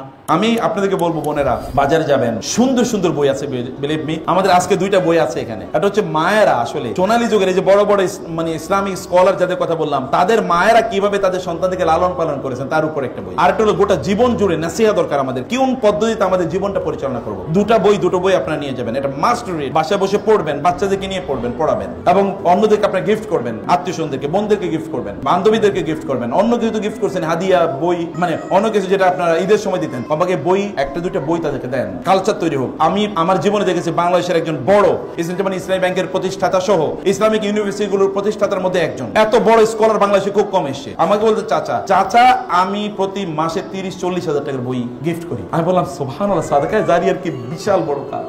বান্ধবীদেরকে বই গিফট করেন, তাদেরকে বলেন কিভাবে তারা ভালো মানুষ হবে, আর তারা ভালো মানুষ কিভাবে বানাবে, এটা তাদের মধ্যে তৈরি করা, ওদের মধ্যে সেলফ এস্টিম তৈরি করা, বাচ্চাদের মধ্যে সেলফ এস্টিম। কেন আপনি স্পিরিচুয়ালি শক্তিশালী করবেন না? আপনাদের মি টাইম, আপনাদের নিজেদেরকে নিয়ে চিন্তা করার সময় কই? আলাদা বসুন। আপনি বলেন তো তিনি নবুয়তের দায়িত্ব পাওয়ার পূর্বে তিনি কি হেরা গুহায় 15 বছর পর্যন্ত সেখানে গিয়ে চিন্তা করেন নাই? করেছেন কিনা বলেন? আপনি সেখানে আপনি চিন্তা করেছেন, আপনি চোখটা কবে বন্ধ করেছেন? কবে চোখটা বন্ধ করে 5টা মিনিট চোখ বন্ধ করে বলেছেন আমি হতে চাই কি, আমি কি হচ্ছি, আমি হচ্ছে কি, এটা কবে আপনি চিন্তা করেছেন? আপনার কাগজে আপনি লিখুন আপনি কি হতে চান, এবং সেই ছক অনুসারে আপনি চলুন। যদি আপনি চলতে পারেন তাহলে আপনি বুঝবেন যে আপনি সত্যিকার অর্থেই এগিয়ে যাচ্ছেন। প্রিয় ভাইরা, এ কারণে বলছি সবচেয়ে বড় কাজ হচ্ছে আপনার নিজের মধ্যে ইনভেস্টমেন্ট করা, আপনার নিজকে যোগ্য হিসেবে গড়ে তোলা। তাহলে আপনি আপনার পরিবারের প্রতি দায়িত্ব পালন করতে পারবেন, আপনার সমাজের প্রতি দায়িত্ব পালন করতে পারেন। ইয়াংরা যখন সাফার করে যে চাকরি পায় না, এই জায়গায় যখন সাফার করে তখন আমাদের কষ্ট লাগে। আপনি চাকরি নিয়ে এত টেনশন করছেন কেন? আপনি কি ফুটপাতে বসে যেতে পারেন না? আপনি কি ফুটপাতে বসে যেতে পারেন না? আপনি কেন চিন্তা করেন না এই পৃথিবীর সবচেয়ে ধনী মানুষরা কি তারা এরকম বিশাল বিকট নিয়ে তারা চিন্তা শুরু করেছে? No, they started from scratch, from a small business. তারা ছোট থেকে শুরু করেছে। ছোট থেকে শুরু করেন না, আল্লাহ উইল মেক ইট বিগার। আল্লাহ এটাকে অনেক অনেক বড় করে দেবেন। কিন্তু আপনাকে সেই ইন্টিগ্রিটি, সেই যোগ্যতা, সেটাকে নিয়ে আপনাকে সামনে এগিয়ে যেতে হবে। 2 নম্বর যে বিষয়টি, সাহাবায়ে কেরামরা রাসূলুল্লাহ সাল্লাল্লাহু আলাইহি ওয়াসাল্লামকে কি পরিমাণ ভালোবাসতেন। রাসূলুল্লাহ সাল্লাল্লাহু আলাইহি ওয়াসাল্লামকে সাহাবায়ে কেরামরা ভালোবাসতেন এর লেভেলটা কি? এই ভালোবাসার লেভেলের দিকে যদি আপনি তাকান তাহলে আপনি অভিভূত হয়ে যাবেন। রাসূলুল্লাহ সাল্লাল্লাহু আলাইহি ওয়াসাল্লামকে ভালোবাসা এক অনন্ত, এরকম কোনো নজির নাই পৃথিবীতে যে মানুষ মানুষকে এরকমভাবে ভালোবাসতে পারে। এরকম এমন কোনো নজির নাই। সেটা কি যুদ্ধের ময়দানে, কি যুদ্ধের বাইরে। আপনি বলেন তো, আপনাদের বয়সী যারা আছে তাদের কথা একবার চিন্তা করে দেখেন। একজন ইয়াং ম্যানের নাম, তার নাম হচ্ছে রবিয়া। তার নাম হচ্ছে কাব ইবনে রবিয়া। কাব ইবনে রবিয়া, তার বয়স আমি জানি না 20, 21, 22। কাব ইবনে রবিয়া রাদিয়াল্লাহু তাআলা আনহু রাসূলুল্লাহ সাল্লাল্লাহু আলাইহি ওয়াসাল্লাম যখন রাতের বেলা ঘুমাতে যেতেন তখন তিনি ঘুমাতেন, কিন্তু রাসূল কখন ঘুম থেকে জেগে উঠেন তিনি এটা জানেন। তিনি এর আগে একটু ঘুম থেকে জেগে উঠতেন এবং তিনি তার আগে রাসূল সাল্লাল্লাহু যখন ঘুম থেকে ঘুমাতে যেতেন তখন তিনি তার দরজায় বসে থাকতেন। মসজিদে নববীতে থাকতেন। তিনি মসজিদে নববীতে তার বাসা ছিল, মানে ওইখানে মসজিদে থাকতেন। গরিব, যেহেতু গরিব সাহাবী, তিনি রাসূলুল্লাহ সাল্লাল্লাহু আলাইহি ওয়াসাল্লাম ঘুমাতে গেলে, যেহেতু মসজিদের পাশেই তার বাসা, তিনি ঘুমাচ্ছেন, ঘুমের আগে তিনি তাসবিহ পড়তেন, সুবহানাল্লাহ, আলহামদুলিল্লাহ, আল্লাহু আকবার, লা ইলাহা ইল্লাল্লাহ, এরকম তাসবিহ পড়তেন। যখন তাসবিহ আর শোনা যেত না তখন তিনি ঘুমিয়ে পড়তেন। আবার কখন তিনি ঘুম থেকে জেগে উঠবেন, কারণ একটা রুটিন ছিল, ঘুমের একটা রুটিন ছিল। আপনার কয় ঘন্টা ঘুমান বলেন তো? কেউ একজন বলবেন কয় ঘন্টা ঘুমান? হ্যাঁ, কয় ঘন্টা? 5 ঘন্টা, মাশাআল্লাহ। একটু পেছনের দিকে বলেন তো। হ্যাঁ, 6 ঘন্টা। সত্য করে বলেন, ফেরেশতারা কিন্তু লিখতেছে। হ্যাঁ, 7 ঘন্টা, 8 ঘন্টা। আমি চ্যালেঞ্জ করে গেলাম এখানে আপনার নবী 4 ঘন্টা থেকে 5 ঘন্টার উপর ঘুমান নাই। আমি চ্যালেঞ্জ করে গেলাম এখানে। পৃথিবীর সফল মানুষদের জীবনে আপনি গিয়ে দেখেন যে তারা কয় ঘন্টা ঘুমায়। 8 ঘন্টা ঘুমিয়েছে যারা এই কথা বলতেছে তারা অ্যাবসলিউটলি রং, অ্যাবসলিউটলি রং। 8 ঘন্টা ঘুমাইলে ব্রেন, আপনি যদি ছোটবেলা পুরোটাই ঘুমিয়ে কাটাইলেন, বৃদ্ধবেলাও পুরোটা ঘুমাইয়ে কাটাবেন, এরপরে মধ্যখানের বয়সে 3 ভাগের 1 ভাগ ঘুমাইতেছেন, আর বাকি 3 ভাগের 1 ভাগ টয়লেটে এবং অন্য জায়গায় আছে নাকি? দৈনিক যদি 8 ঘন্টা ঘুমান আর বাকি 8 ঘন্টা তো টয়লেটে, রাস্তাঘাটে। কারণ আপনি যদি ডেইলি কেবল আপনার জুতার ফিতা কতটুকু সময় জুড়ে আপনি এটাকে মানে লাগিয়েছেন, জুতা কয়বার পড়েছেন এবং কয়বার করেছেন, এটা যদি হিসাব করে দেখেন তাহলে জীবনে 10 ভাগের 1 ভাগ সময় কেবল জুতাই পড়ছেন। তাহলে বাকি আপনার সময় কই কাজ করার? আপনার সময় কই কাজ করার? এক নাগারে লম্বা সময় ঘুমাতে নাই। ঘুমানোটা কোনো ফিলসফিও না। আপনার নবী তিনি ঘুমাতে গিয়েছেন, সেটা আমি যদি আরবের এখনকার সময়ের কথা বলি, এটা 9টা, 9:30। তিনি যখন ঘুম থেকে উঠেন তখন এটা 1টা, এটা হার্ডলি 2টা, এরপরে কখনোই না। তাহলে ইন বিটুইন কতটুকু সময় বলেন তো? দুপুরবেলা তিনি সেটা কখনো 12টার আগে, কখনো 1টা বা 2টার পরে, তিনি সেখানে 30-40 মিনিটের কাইলুলা করতেন, ব্যাস। তার চেয়ে বেশি কাজ আপনি করতে পারেন, গোটা মানুষ জাতি একত্রিত হলেও তো তার সমান কাজ করতে পারবে না। কিন্তু কিভাবে করেছেন? ফিজিক্যালি স্ট্রং থাকা is very important. Physically strong থাকার জন্য অনেক লম্বা সময় ঘুমানোর প্রয়োজন নেই, অনেক বেশি খেতেও নেই। অনেক বেশি খেলে আপনি কোনো কাজও করতে পারবেন না। রাসূলুল্লাহ সাল্লাল্লাহু আলাইহি ওয়াসাল্লামের কথা আপনাদেরকে আমি বলছিলাম। রাবিয়া, তিনি একবার রাসূল সাল্লাল্লাহু আলাইহি ওয়াসাল্লাম ঘুম থেকে জেগে উঠলেন। জেগে ওঠার পরে তিনি দেখলেন রাবিয়া পানি নিয়ে দাঁড়ানো। রাবিয়া, তুমি এখানে? বলে, হ্যাঁ ইয়া রাসূলুল্লাহ, এটা তো আমার ডেইলি প্র্যাকটিস। আপনি যখন ঘুমাতে যান তখন আমি পাশে থাকি, যখন ঘুম থেকে জেগে ওঠেন তখন আমি থাকি, কারণ আমি সতর্ক থাকি যদি আপনার কোনো কিছু প্রয়োজন হয়, যদি আপনি সেটা না পান, আপনার যদি কষ্ট হয়, এই কারণে আমি আগেই জেগে উঠি এবং জিনিসগুলো আমি নিশ্চিত করার চেষ্টা করি। রাসূল ইসলাম বললেন, তুমি এরকমই করো? বলে, হ্যাঁ আমি তো ডেইলি এরকম করি। রাসূল ইসলাম অবাক হয়ে গেলেন। আমি বললেন, Rabia, you love me so much, তুমি এত ভালোবাসা যে কি, ঠিক আছে তুমি আমার কাছে কিছু একটা চাও, তো আমার কাছে কিছু একটা চাও। রাবিয়া বলেন, ইয়া রাসূলুল্লাহ, আমাকে একটু সময় দিতে হবে আপনার কাছে, আমি কি চাইবো? আমাকে একটু সময় দিতে হবে আপনার কাছে, আমি কি চাইবো? কারণ এখনই আমি বলতে পারবো না, তার বয়স 18, 19, 20, আপনাদের মধ্যে এরকম রঙিন স্বপ্ন তার চোখে। আপনার কাছে আমি কি চাইবো, আমি এটাকে আমাকে সময় দিতে হবে। রাসূলুল্লাহ সাল্লাল্লাহু আলাইহি ওয়াসাল্লাম বলেন যাও। পরের দিন দেখো রবিয়ার সাথে, রবিয়া তুমি তো কিছু চাইলা না। বলেন ইয়া রাসূল আরেকদিন সময় দেন। পরের দিন দেখো তুমি কিছু চাইলা না, ইয়া রাসূল আরেকটু সময় দেন। পরের দিন দেখো রবিয়া তুমি কিছুই চাইলে না এখন আমার কাছে, ইয়া রাসূলুল্লাহ আমি অনেক চিন্তা করেছি আপনার কাছে কি চাওয়া যায়। আমি যখন বুঝলাম আল্লাহর সাথে আপনার মর্যাদার লেভেলটাকে আমি যখন বুঝতে পারলাম, তখন আমি বুঝলাম আপনার কাছে এমন কিছু চাওয়া দরকার যেটা চাইলে আল্লাহ আমাকে দিয়ে দেবেন। সেটা কি? সেটা হলো উরিদু মুরাফাকাতাকা ফিল জান্নাহ, আমি জান্নাতে আপনার সাথে থাকতে চাই। আমি জান্নাতে আপনার সাথে থাকতে চাই। একটু চিন্তা করে দেখেন তো, আপনি হলে কি বলতেন?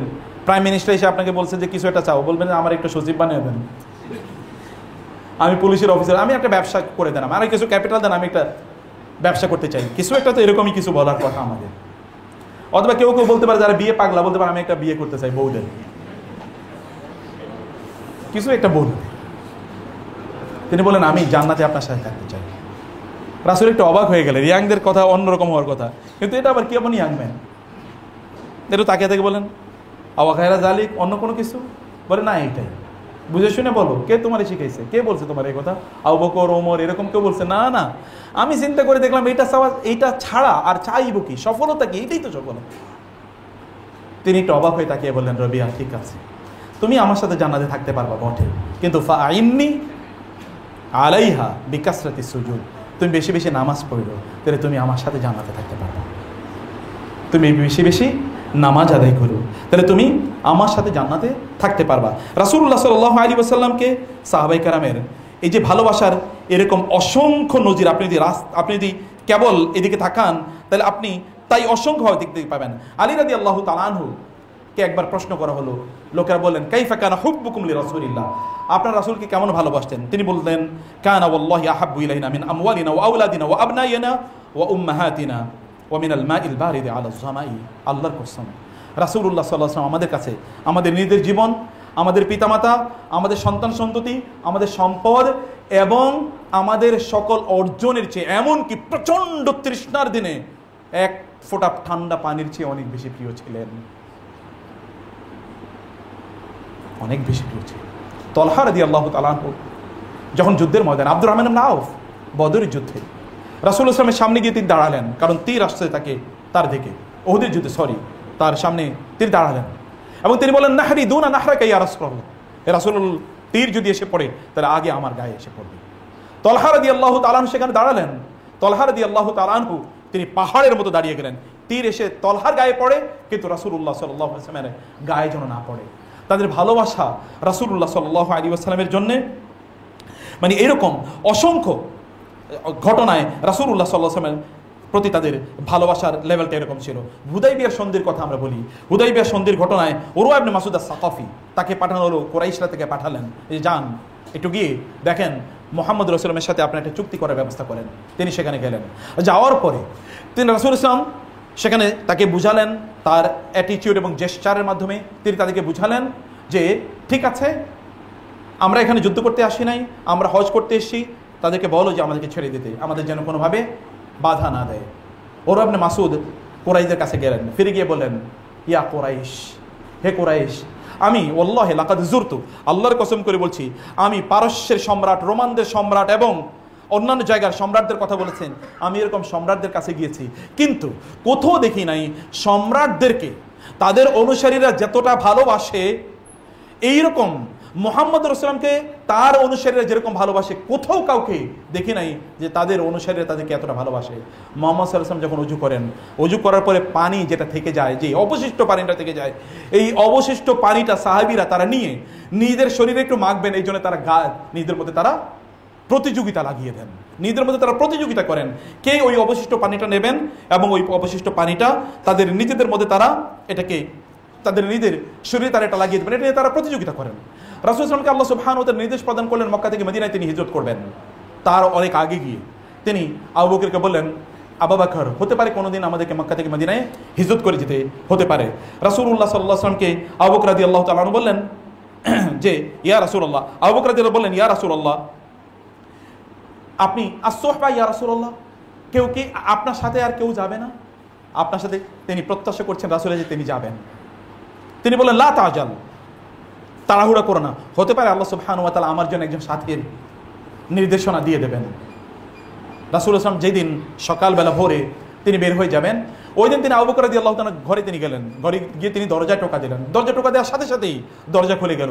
রাসূল বলেন, আবু বকর এত ভোরে আপনি দরজা খুলে ফেলেন? তিনি বলেন, ইয়া রাসূলুল্লাহ, যেদিন আপনি বলেছেন যে হিজরত করতে হবে সেদিন থেকে আর আমি রাতে ঘুমাই নাই। যদি কোনোভাবে এমন হয় যে আপনি এসে বলবেন 2 বার টোকা দিতে হবে, যদি তাতে আপনার কষ্ট হয়, এখন আমি রাতে ঘুম বন্ধ করে দিয়েছি। আবু বকর বলেন, আসসাহবা ইয়া রাসূলুল্লাহ, আপনার সাথে আর কেউ যাবে না? তিনি বলেন, হ্যাঁ, আপনাকে যেতে অনুমতি দেওয়া হয়েছে। আবু বকর হুড়মুড় করে কেঁদে দিলেন। আয়েশা রাদিয়াল্লাহু তাআলা তখনও ছোট। আয়েশা বললেন, তার স্মৃতিচারণে, মানুষ যে আনন্দে কাঁদে এটা আমার জীবনে আমি প্রথম দেখেছি। এর আগে দেখেছি মানুষ কষ্টে কাঁদে, কিন্তু আবু বকর রাসূলের সাথে হিজরতে যেতে পারবেন এই আনন্দে তিনি কেঁদে দিলেন। ভালোবাসার লেভেল কি! তিনি যখন ওই গারে সাউরে সে ওই গুহায় গিয়ে যখন তিনি আশ্রয় নিয়েছেন, তিনি আবু বকর রাদিয়াল্লাহু তাআলা রাসূল সাল্লাল্লাহু আলাইহি ওয়াসাল্লামকে বলেন, ইয়া রাসূল, আপনি একটু দাঁড়ান, আমি একটু ভেতরে যাই, গিয়ে দেখি সেখানে কোনো সাপ বিচ্ছু কোনো কিছু আছে কিনা, আমি আগে একটু পরিষ্কার পরিচ্ছন্ন করে আসি, যেন আপনার কোনো কষ্ট না হয়। তিনি আগে পরিষ্কার করেছেন। এরপরে রাসূলুল্লাহ সাল্লাল্লাহু আলাইহি ওয়াসাল্লামকে সেখানে তিনি ঢোকার জন্যে বা সেখানে তিনি রাসূলুল্লাহ সাল্লাল্লাহু আলাইহি ওয়াসাল্লামকে তিনি নিয়ে গেলেন। প্রিয় ভাইরা, আমি যে বিষয়টি, এরকম অসংখ্য ঘটনা আছে, আমি যেগুলো আপনাদেরকে কেবল সংক্ষিপ্তভাবে এতটুকু কেবল বলে যেতে চাই যে রাসূলুল্লাহ সাল্লাল্লাহু আলাইহি ওয়াসাল্লামকে সাহাবায়ে কেরামরা কেবল এতটুকু ভালোবাসেন এরকম না। আমার বোনরা যারা আছেন, আপনি জানেন যে উহুদের যুদ্ধে একটা ডিজাস্টার ঘটেছে। Temporarily the believers were defeated and many of the believers were killed in the battlefield, রাসূল সাল্লাল্লাহু ইনক্লুডিং হিজ আঙ্কেল আমির হামজা সহ অনেকেই সেখানে শাহাদাত বরণ করেছেন। রাসূলুল্লাহ সাল্লাল্লাহু আলাইহি ওয়াসাল্লাম সেখানে সিভিয়ারলি ইনজিউর্ড হয়েছেন, তিনি আহত হয়েছেন। এর মধ্যে মক্কায় মদিনায় সংবাদ ছড়িয়ে পড়ল, রাসূলুল্লাহ সাল্লাল্লাহু আলাইহি ওয়াসাল্লাম যুদ্ধের ময়দানে তিনি শাহাদাত বরণ করেছেন। কিন্তু তিনি তো আসলে মারা যান নাই। তিনি যখন মক্কায় ফিরে আসছিলেন, মদিনায় যখন তিনি ফিরে আসছিলেন, মদিনা থেকে লোকেরা, নারীরা তারা বের হয়ে এসছে, তারা রাসূলের সম্পর্কে জানার জন্য, কারণ অলরেডি সংবাদ সেখানে ছড়িয়ে পড়েছে রাসূল মারা গিয়েছে, কিন্তু তিনি এই সংবাদকে চ্যালেঞ্জ করেন নাই। তিনি নিরাপদে মদিনায় ফিরে যাওয়ার জন্য একজন নারী আসলেন, এসে জিজ্ঞেস করলেন সাহাবায়ে কেরামরা রাসূলকে কর্ডন অফ করে একেবারে ভেতরে মধ্যখানে নিয়ে যাচ্ছেন যেন কোনোভাবে তিনি ভিজিবল না হন। একজন নারী এসে বললেন, রাসূলুল্লাহ সাল্লাল্লাহু আলাইহি ওয়াসাল্লামের খবর কি, তিনি কেমন আছেন? রাসূল বললেন, তাকে বলে দাও যে যুদ্ধের ময়দানে আপনার ভাই শাহাদাত বরণ করেছেন। তিনি বলেন, আমি কি আমার ভাইয়ের সম্পর্কে জিজ্ঞেস করেছি? বলে, বলে দাও, আমি রাসূলের ব্যাপারে জিজ্ঞেস করেছি। রাসূল বলেন, বলে দাও যুদ্ধের ময়দানে তার বাবা শহীদ হয়েছে। আমি তো আমার বাবার ব্যাপারে জিজ্ঞেস করিনি। বলে দাও যুদ্ধের ময়দানে তার ছেলে শাহাদাত বরণ করেছে। মানে আমি তো আমার ছেলের ব্যাপারে জিজ্ঞেস করিনি।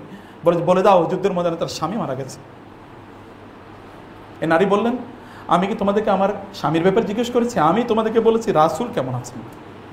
রাসূল বুঝলেন টেস্ট করে যেন এই নারীর ঈমানের মধ্যে কোনো দুর্বলতা নাই। তিনি বললেন, যাও বলে দাও যে রাসূল সাল্লাল্লাহু ভালো আছেন। তিনি বলেন, আলহামদুলিল্লাহ আলা নিয়ামাতিল ইসলাম, আল্লাহ রাসূল যেহেতু সুস্থ আছেন আমার আর কোনো কিছু লাগবে না। আল্লাহ রাসূল সুস্থ আছেন, আমি এতটুকুই সন্তুষ্ট। আমার গোটা পৃথিবী যদি শেষ হয়ে যায়, রাসূল যদি জীবিত থাকেন, তাহলে আর আমার কোনো কিছু লাগবে না। আপনি এরকম একটা প্যারালাল লাভের কথা দেখান তো পৃথিবীতে, এমন একটা ভালোর বাসার কথা আপনি জীবনে কোথাও জায়গায়, কোনো একটা জায়গায় আপনি দেখেন তো। মুসাব ইবনে উমাইর যে আপনারা সবচেয়ে ব্র্যান্ডেড জিনিস আপনি ব্যবহার করেন, বলেন তো আপনারা ব্র্যান্ডেড জিনিস ব্যবহার করেন, মুসাব ইবনে উমাইরের মতো ব্র্যান্ডেড জিনিস ব্যবহার এই পৃথিবীতে কে করেছেন? এই পৃথিবীতে ইয়াংদের মধ্যে মুসাব ইবনে উমাইরের মতো ব্র্যান্ডেড জিনিস ব্যবহার করার মতো কেউ নাই। মুসাব ইবনে উমাইর মক্কার সবচেয়ে সেলিব্রিটি যুবক, যার সাথে একবার চা খেয়েছে ছবি তুলে রাখবে লোকেরা, এখনকার যুগের কথা বলছি, একটু ফ্রেম দিয়ে বাঁধে করে রাখবে, ওই যে মুসাব আমার বন্ধু, তাই না?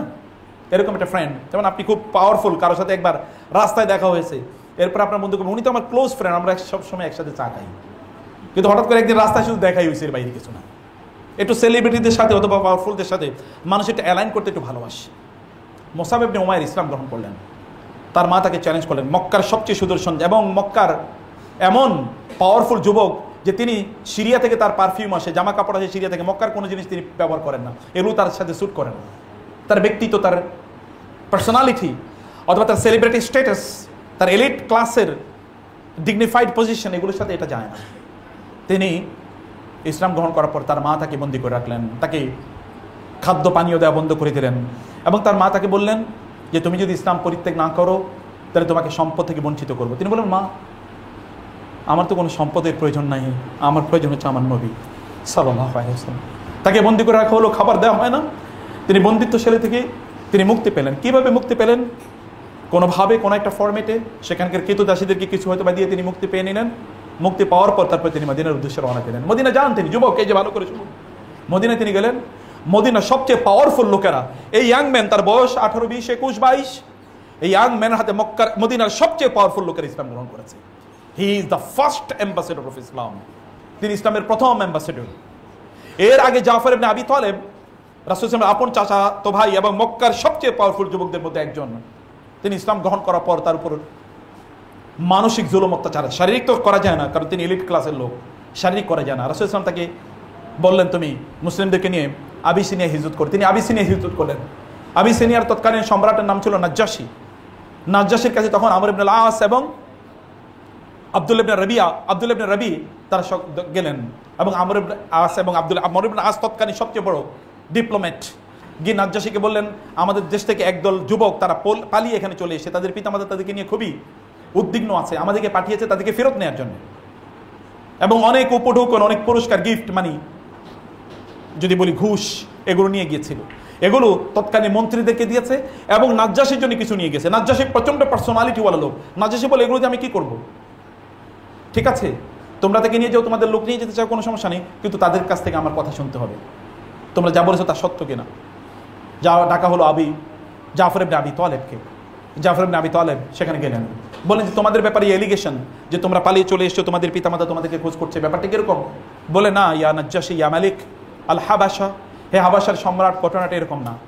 আমরা মূর্তি পূজা করতাম, আমরা মৃত প্রাণীর মাংস খেতাম, আমরা মদ খেতাম, আমরা জুয়া খেলতাম, আত্মীয়তার সাথে সম্পর্ক নষ্ট করতাম, আমরা জেনা ব্যভিচার করতাম, অশ্লীল কাজ করতাম, চুরি ডাকাতি করতাম, মানুষকে হত্যা করতাম, রক্ত পান করতাম, ইত্যকার কাজ আমরা করতাম। আল্লাহ আমাদের মাঝে অনুগ্রহ করে একজন নবী পাঠিয়েছেন যিনি আমাদেরকে বলেছেন কেবল আল্লাহর ইবাদত করার জন্য, মানুষে মানুষে ভেদাভেদ না করার জন্য, আত্মীয়তার সম্পর্ক রক্ষা করার জন্য, আল্লাহর সাথে শিরক না করার জন্য, মৃত প্রাণীর মাংস না খাওয়ার জন্য, এগুলো তিনি আমাদেরকে বলেছেন। আমরা তাকে অনুসরণ করেছি, এরপরে এরা আমাদের উপর জুলুম করা শুরু করলো। নাজ্জাশী শোনার পরে বললেন তোমরা তাহলে মিথ্যা কথা বলেছো, ঠিক আছে যাও তোমরা, ওরা এখানেই থাকবে, তোমরা এখানে থাকো, তোমাদের যত প্রয়োজন আমাকে বলবা। আমর ইবনে আস তখন ইসলাম গ্রহণ করেননি। তিনি চিন্তা করলেন আমি এখানে পরাজিত হবো, আমি এত বড় ডিপ্লোম্যাট। পরের দিন তিনি এবং তার বন্ধু পরামর্শ করে বললেন নাজ্জাশীকে গিয়ে আমরা একটা নতুন কথা বলি, কি বলো, মুহাম্মদ সাল্লাল্লাহু আলাইহি ওয়াসাল্লাম এবং তার অনুসারীরা আপনাদের নবীর, কারণ তিনি খ্রিস্টান, আপনাদের নবীর বিরুদ্ধে এমন কথা বলে যেটা আপনারা বলেন না, এবং খুবই অবজেকশনেবল, ডেরিগেটরি, আপত্তিজনক কথাবার্তা বলে।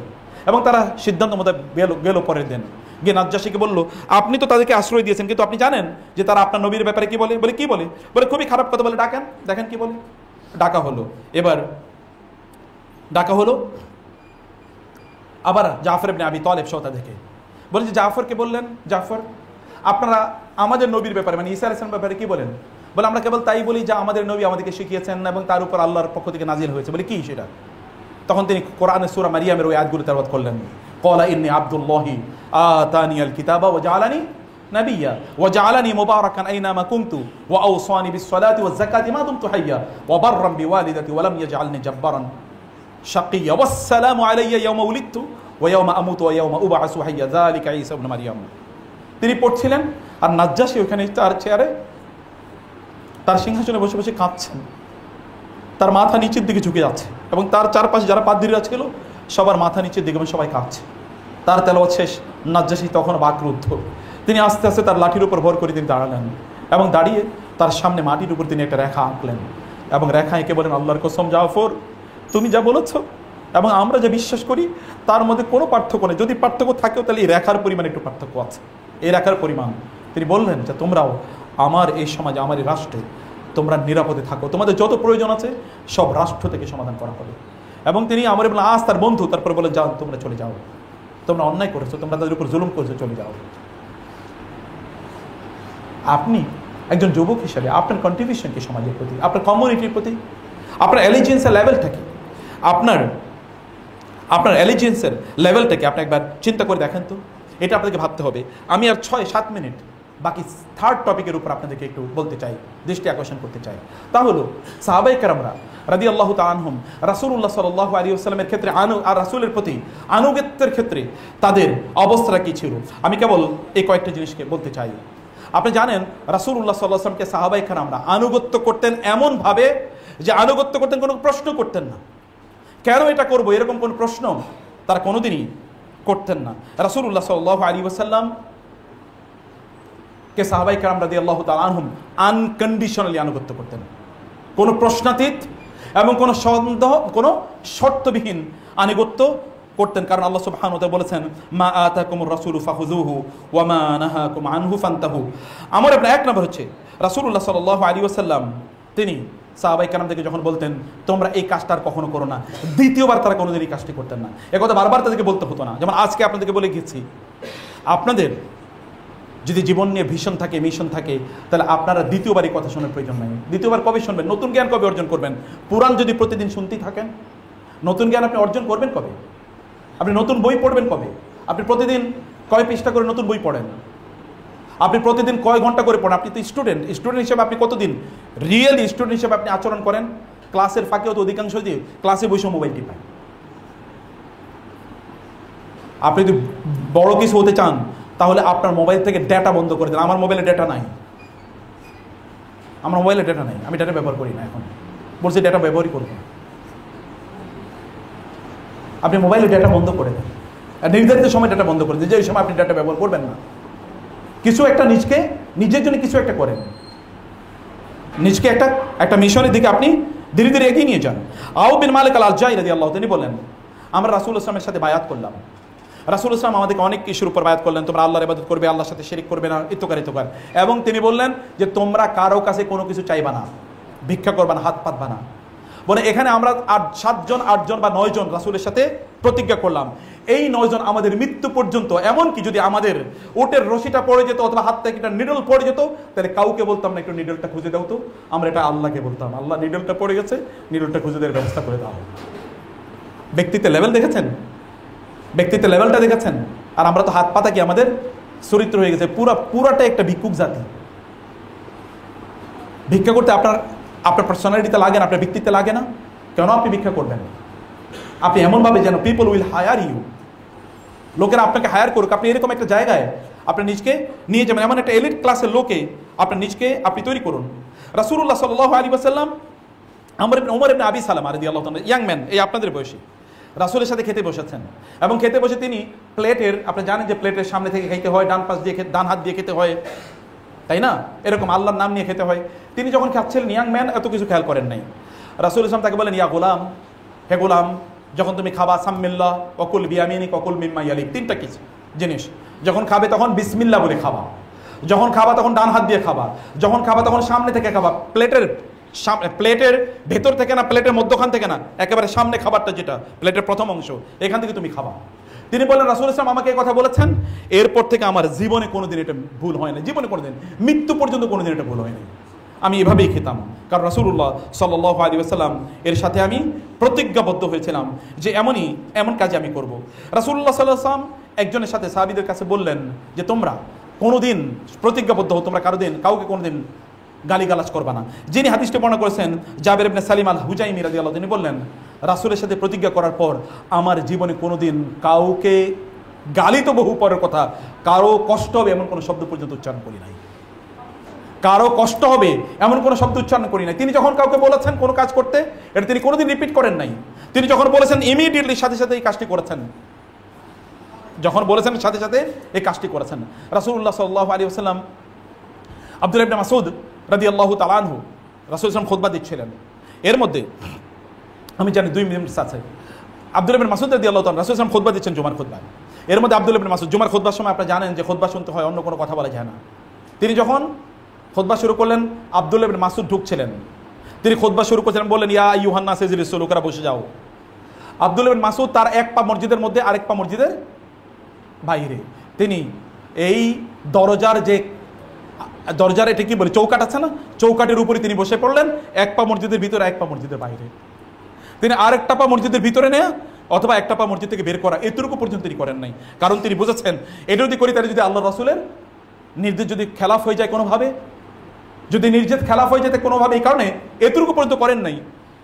আমরা আল্লাহ রাসূল সাল্লাল্লাহু আলাইহি ওয়াসাল্লামকে কতটুকু অনুসরণ করে একবার চিন্তা করে দেখেন তো। তার একটা কদম রাসূলের বিরুদ্ধে হবে, রাসূলের বক্তব্যের বিরুদ্ধে হবে, এটা কোনোদিন তারা চিন্তা করেন নাই। একজন ইয়াং ম্যান, তিনি বিয়ে করেছেন, বিয়েতে তো আপনারা দেখেন যে ছেলেদেরকে স্বর্ণের আংটি দেওয়া হয়, স্বর্ণের চেইন দেওয়া হয়, ইত্তকার। আবার এগুলো অনেকে দেখে যে এরকম দেখে বেড়ায়, তার মানে যে আমি বিয়ে করছি দেখো। এর মধ্যে একজন সাহাবী, তিনি এরকম একটা স্বর্ণের আংটি পরে আসলেন। রাসূল সাল্লাল্লাহু আলাইহি ওয়াসাল্লাম সরাসরি কাউকে আঘাত করে কথা বলতেন না। তিনি বললেন, মা বালু কওমিন, তোমাদের কি হলো? কেউ কেউ দেখি যে জাহান্নামের আগুনের অঙ্গার হাতে পড়ে তারপরে আসে আমার সামনে। তিনি কাউকে সরাসরি বলেন নাই। যে সাহাবী স্বর্ণের আংটি পরে এসেছেন, তিনি তো জানেন রাসূল তাকে হয়তো ইঙ্গিত করে বলেছেন। তিনি হাত থেকে আংটিটা খুলে এরকম ফেলে দিয়েছেন। রাসূল সাল্লাল্লাহু আলাইহি আলোচনা শেষ, তিনি চলে গেলেন। এরপরে সাহাবীরা বললেন, মানে সবাই চলে যাচ্ছে, উনিও চলে যায়, তোমার আংটি তো পড়ে আছে, নাও আংটিটা তোলো, নাও। কারণ কি, আপনি এবং আমি হলে কি করতাম? আংটিটা তুলে নেই, বউরে দিয়ে দেবো, আপারে দিয়ে দেবো, মারে দিয়ে দেবো, বাজারে বিক্রি করে দেবো, দান সাদাকা করবো। তিনি বলেন, না, আল্লাহর কসম, আল্লাহর রাসূলের সামনে যেটা আমি ফেলে দিয়েছি এটা আমার জীবন আমি স্পর্শই করি। রাসূলের সামনে যেটা ফেলে দিয়েছি এটা আমি কোনোদিন স্পর্শ করব না। স্পর্শই করেনি, ধরেনি নাই, লেভেল অফ কমিটমেন্ট ধরেনি নি। রাসূলুল্লাহ সাল্লাল্লাহু আলাইহি ওয়াসাল্লাম আব্দুল্লাহ ইবনে ওমর রাদিয়াল্লাহু তাআলা আনহু, তিনি একটা রাস্তা দিয়ে যাচ্ছিলেন। হঠাৎ করে তিনি তখন অন্ধ, তিনি মাথাটা একটু নিচু করে দিলেন। অন্যরা বলেন, কি এখানে কিছুই তো নাই, আপনি মাথা নিচু করছেন? তিনি অন্ধ, কিন্তু বৃদ্ধ অন্ধ। বলে, না এখানে কিছু নাই। বলে, না। বলে, আমরা যখন রাসূলের সময় ছিলাম তখন এখানে একটা গাছ ছিল, গাছের ডালটা এরকম নিচু ছিল, আমরা যাওয়ার সময় মাথাটা একটু নিচু করতাম। রাসূলকে দেখছি একবার মাথা নিচু করছে, এই কারণে আমি এখানে যখনই যাই এই দিক দিয়ে তখন আমি মাথাটা নিচু করে যাই, যখনই যাই তখন মাথাটা নিচু করে যাই। প্রিয় ভাইয়ের, এরকম হাজার এক্সাম্পল আছে। আপনারা রাসূলুল্লাহ সাল্লাল্লাহু আলাইহি ওয়াসাল্লামকে অনুসরণের ক্ষেত্রে কি মানদণ্ড ব্যবহার করেন? আপনি যদি সফল হতে চান তাহলে রাসূলুল্লাহ সাল্লাল্লাহু আলাইহি ওয়াসাল্লামকে অনুসরণ করেন, এবং রাসূলুল্লাহ সাল্লাল্লাহু আলাইহি ওয়াসাল্লাম করেছেন কি সেই অনুসারে আপনাকে চলতে হবে। কারণ আপনারা যদি তাকে অনুসরণ করেন তাহলে আপনার সত্যিকার অর্থে মিরাকল এটা আপনাদের হবে। একটা গল্প বলেই শেষ করে দিই। এক ইয়াং ম্যান রাসূলের কাছে আসলেন এবং বলেন, ইয়া রাসূলুল্লাহ, আমাকে জিনা করার অনুমতি দেন। রাসূলুল্লাহ সাল্লাল্লাহু আলাইহি ওয়াসাল্লাম তাকে অনেকগুলো অপশন দিলেন। তুমি কি তোমার মায়ের সাথে জিনা করবে, বোনের সাথে, খালার সাথে, ফুফুর সাথে, মেয়ের সাথে, বোনের সাথে, এরকম? তিনি বলেন, না ইয়া রাসূলুল্লাহ। তিনি বললেন, তাহলে মানুষ কি তাদের এরকম আত্মীয়ের সাথে তোমাকে জিনা করতে দেবে? এরপর রাসূল সাল্লাল্লাহু আলাইহি ওয়াসাল্লাম তার বুকের উপর হাত রাখলেন এবং হাত রেখে তার জন্য দোয়া করে দিলেন, আল্লাহুম্মা ইগফির যামবাহু ওয়া তাহহির কলবাহু ওয়া হাসসিন ফারাজাহু। হে আল্লাহ, তুমি তার গুনাহ মাফ করে দাও, তাকে, তার অন্তরকে পবিত্র করে দাও এবং তার চরিত্রকে দুর্গের মতো করে দাও। এটা দোয়া করেছেন। এই ইয়াং ম্যান এখান থেকে চলে গেলেন। কেবল বুকের উপর রাসূল হাত রেখেছেন, আর কিছুই না, কেবল হাত রেখেছেন, একটা হাত। এবং আমি জানি না এটা হয়তো বা এই কতটুকু বলতে কতটুকু সময় লেগেছে, 30 সেকেন্ড। এরপরে তিনি এখান থেকে চলে গেলেন। যিনি হাদিসটি বর্ণনা করেছেন সে সাহাবী বললেন, আমি এই ইয়াং ম্যানকে মৃত্যু পর্যন্ত, তিনি বুড়ো হয়ে গেছেন, এতটুকু পর্যন্ত দেখেছি, কোনোদিন আর কোনো নারীর প্রতি তিনি চোখ তুলে তাকান নাই। রাস্তায় হাঁটলেন, নিচের দিকে মাথা রেখে তিনি হাঁটতেন। একটা হাতের স্পর্শ যদি মানুষকে এরকম বিবর্তন করে দিতে পারে তাহলে তার গোটা জীবনটা কেমন বিবর্তন করে দিতে পারে। তাকে অনুসরণ করা ছাড়া আপনি কোনোদিন সফল হতে পারবেন না। সফল হতে হলে তার কাছে আসতে হবে। আল্লাহ সুবহানাহু ওয়া তাআলা মেট্রোপলিটন ইউনিভার্সিটি ইসলামিক সোসাইটির এই আয়োজনটাকে কবুল করে নেন এবং এই আয়োজনে যারা স্পন্সর করেছেন আল্লাহ সুবহানাহু ওয়া তাআলা তাদের ব্যবসার মধ্যে অনেক বারাকা দান করুন এবং তারা যেন অনেক সম্পদের মালিক হতে পারে। সম্পদের মালিক আপনাদের হওয়া উচিত, হাজার কোটি টাকার মালিক হওয়া উচিত, যেন এরকম দিনই কাজ আপনারা করতে পারেন। বুঝতে পেরেছেন? কেবল নিজে খাওয়ার জন্য না, খাইলে তো অসুস্থ হবেন, করার জন্য এরকম অনেক কিছুর মালিক হন, যেন আপনারা এরকম বহু প্রতিষ্ঠানকে, প্রোগ্রামকে স্পন্সর করতে পারেন ইনশাআল্লাহ। নাকি? ইনশাআল্লাহ। আল্লাহ তৌফিক দান করুন। আল্লাহুম্মা আমিন। আমি আপনাদেরকে বলবো, বোনেরা বাজারে যাবেন, সুন্দর সুন্দর বই আছে, বিলিভ মি। আমাদের আজকে দুইটা বই আছে এখানে। এটা হচ্ছে মায়েরা, আসলে সোনালী যুগের এই যে বড় বড় মানে ইসলামিক স্কলার যাদের কথা বললাম, তাদের মায়েরা কিভাবে তাদের সন্তানদেরকে লালন পালন করেছেন তার উপর একটা বই। আর একটা হলো গোটা জীবন জুড়ে নাসিহা দরকার আমাদের, কোন পদ্ধতিতে আমাদের জীবনটা পরিচালনা করব। দুটো বই আপনারা নিয়ে যাবেন। এটা মাস্ট রিড, বাসায় বসে পড়বেন, বাচ্চাদেরকে নিয়ে পড়বেন, পড়াবেন এবং অন্যদেরকে আপনারা গিফট করবেন, আত্মীয়স্বজনদেরকে, বোনদেরকে গিফট করবেন, বান্ধবীদেরকে গিফট করবেন। অন্য কিছু তো গিফট করছেন, হাদিয়া, বই, মানে অন্য কিছু যেটা আপনারা ঈদের সময় দিতেন, বাবাকে বই, একটা দুইটা বই তাদেরকে দেন, কালচার তৈরি হোক। আমি আমার জীবনে দেখেছি বাংলাদেশের একজন বড় ইসলামী ব্যাংকের প্রতিষ্ঠাতা সহ ইসলামিক ইউনিভার্সিটিগুলোর প্রতিষ্ঠাতার মধ্যে একজন, এত বড় স্কলার বাংলাদেশে খুব কম এসছে। আমাকে বলতে, চাচা আমি প্রতি মাসে 30-40 হাজার টাকার বই গিফট করি। আমি বললাম, সুবহানাল্লাহ, সাদাকায়ে জারিয়ার কি বিশাল বড় কাজ। বান্ধবীদেরকে বই গিফট করেন, তাদেরকে বলেন কিভাবে তারা ভালো মানুষ হবে, তারা ভালো মানুষ কিভাবে বানাবে, এটা তাদের মধ্যে তৈরি করা, ওদের মধ্যে সেলফ এস্টিম তৈরি করা, বাচ্চাদের মধ্যে সেলফ এস্টিম।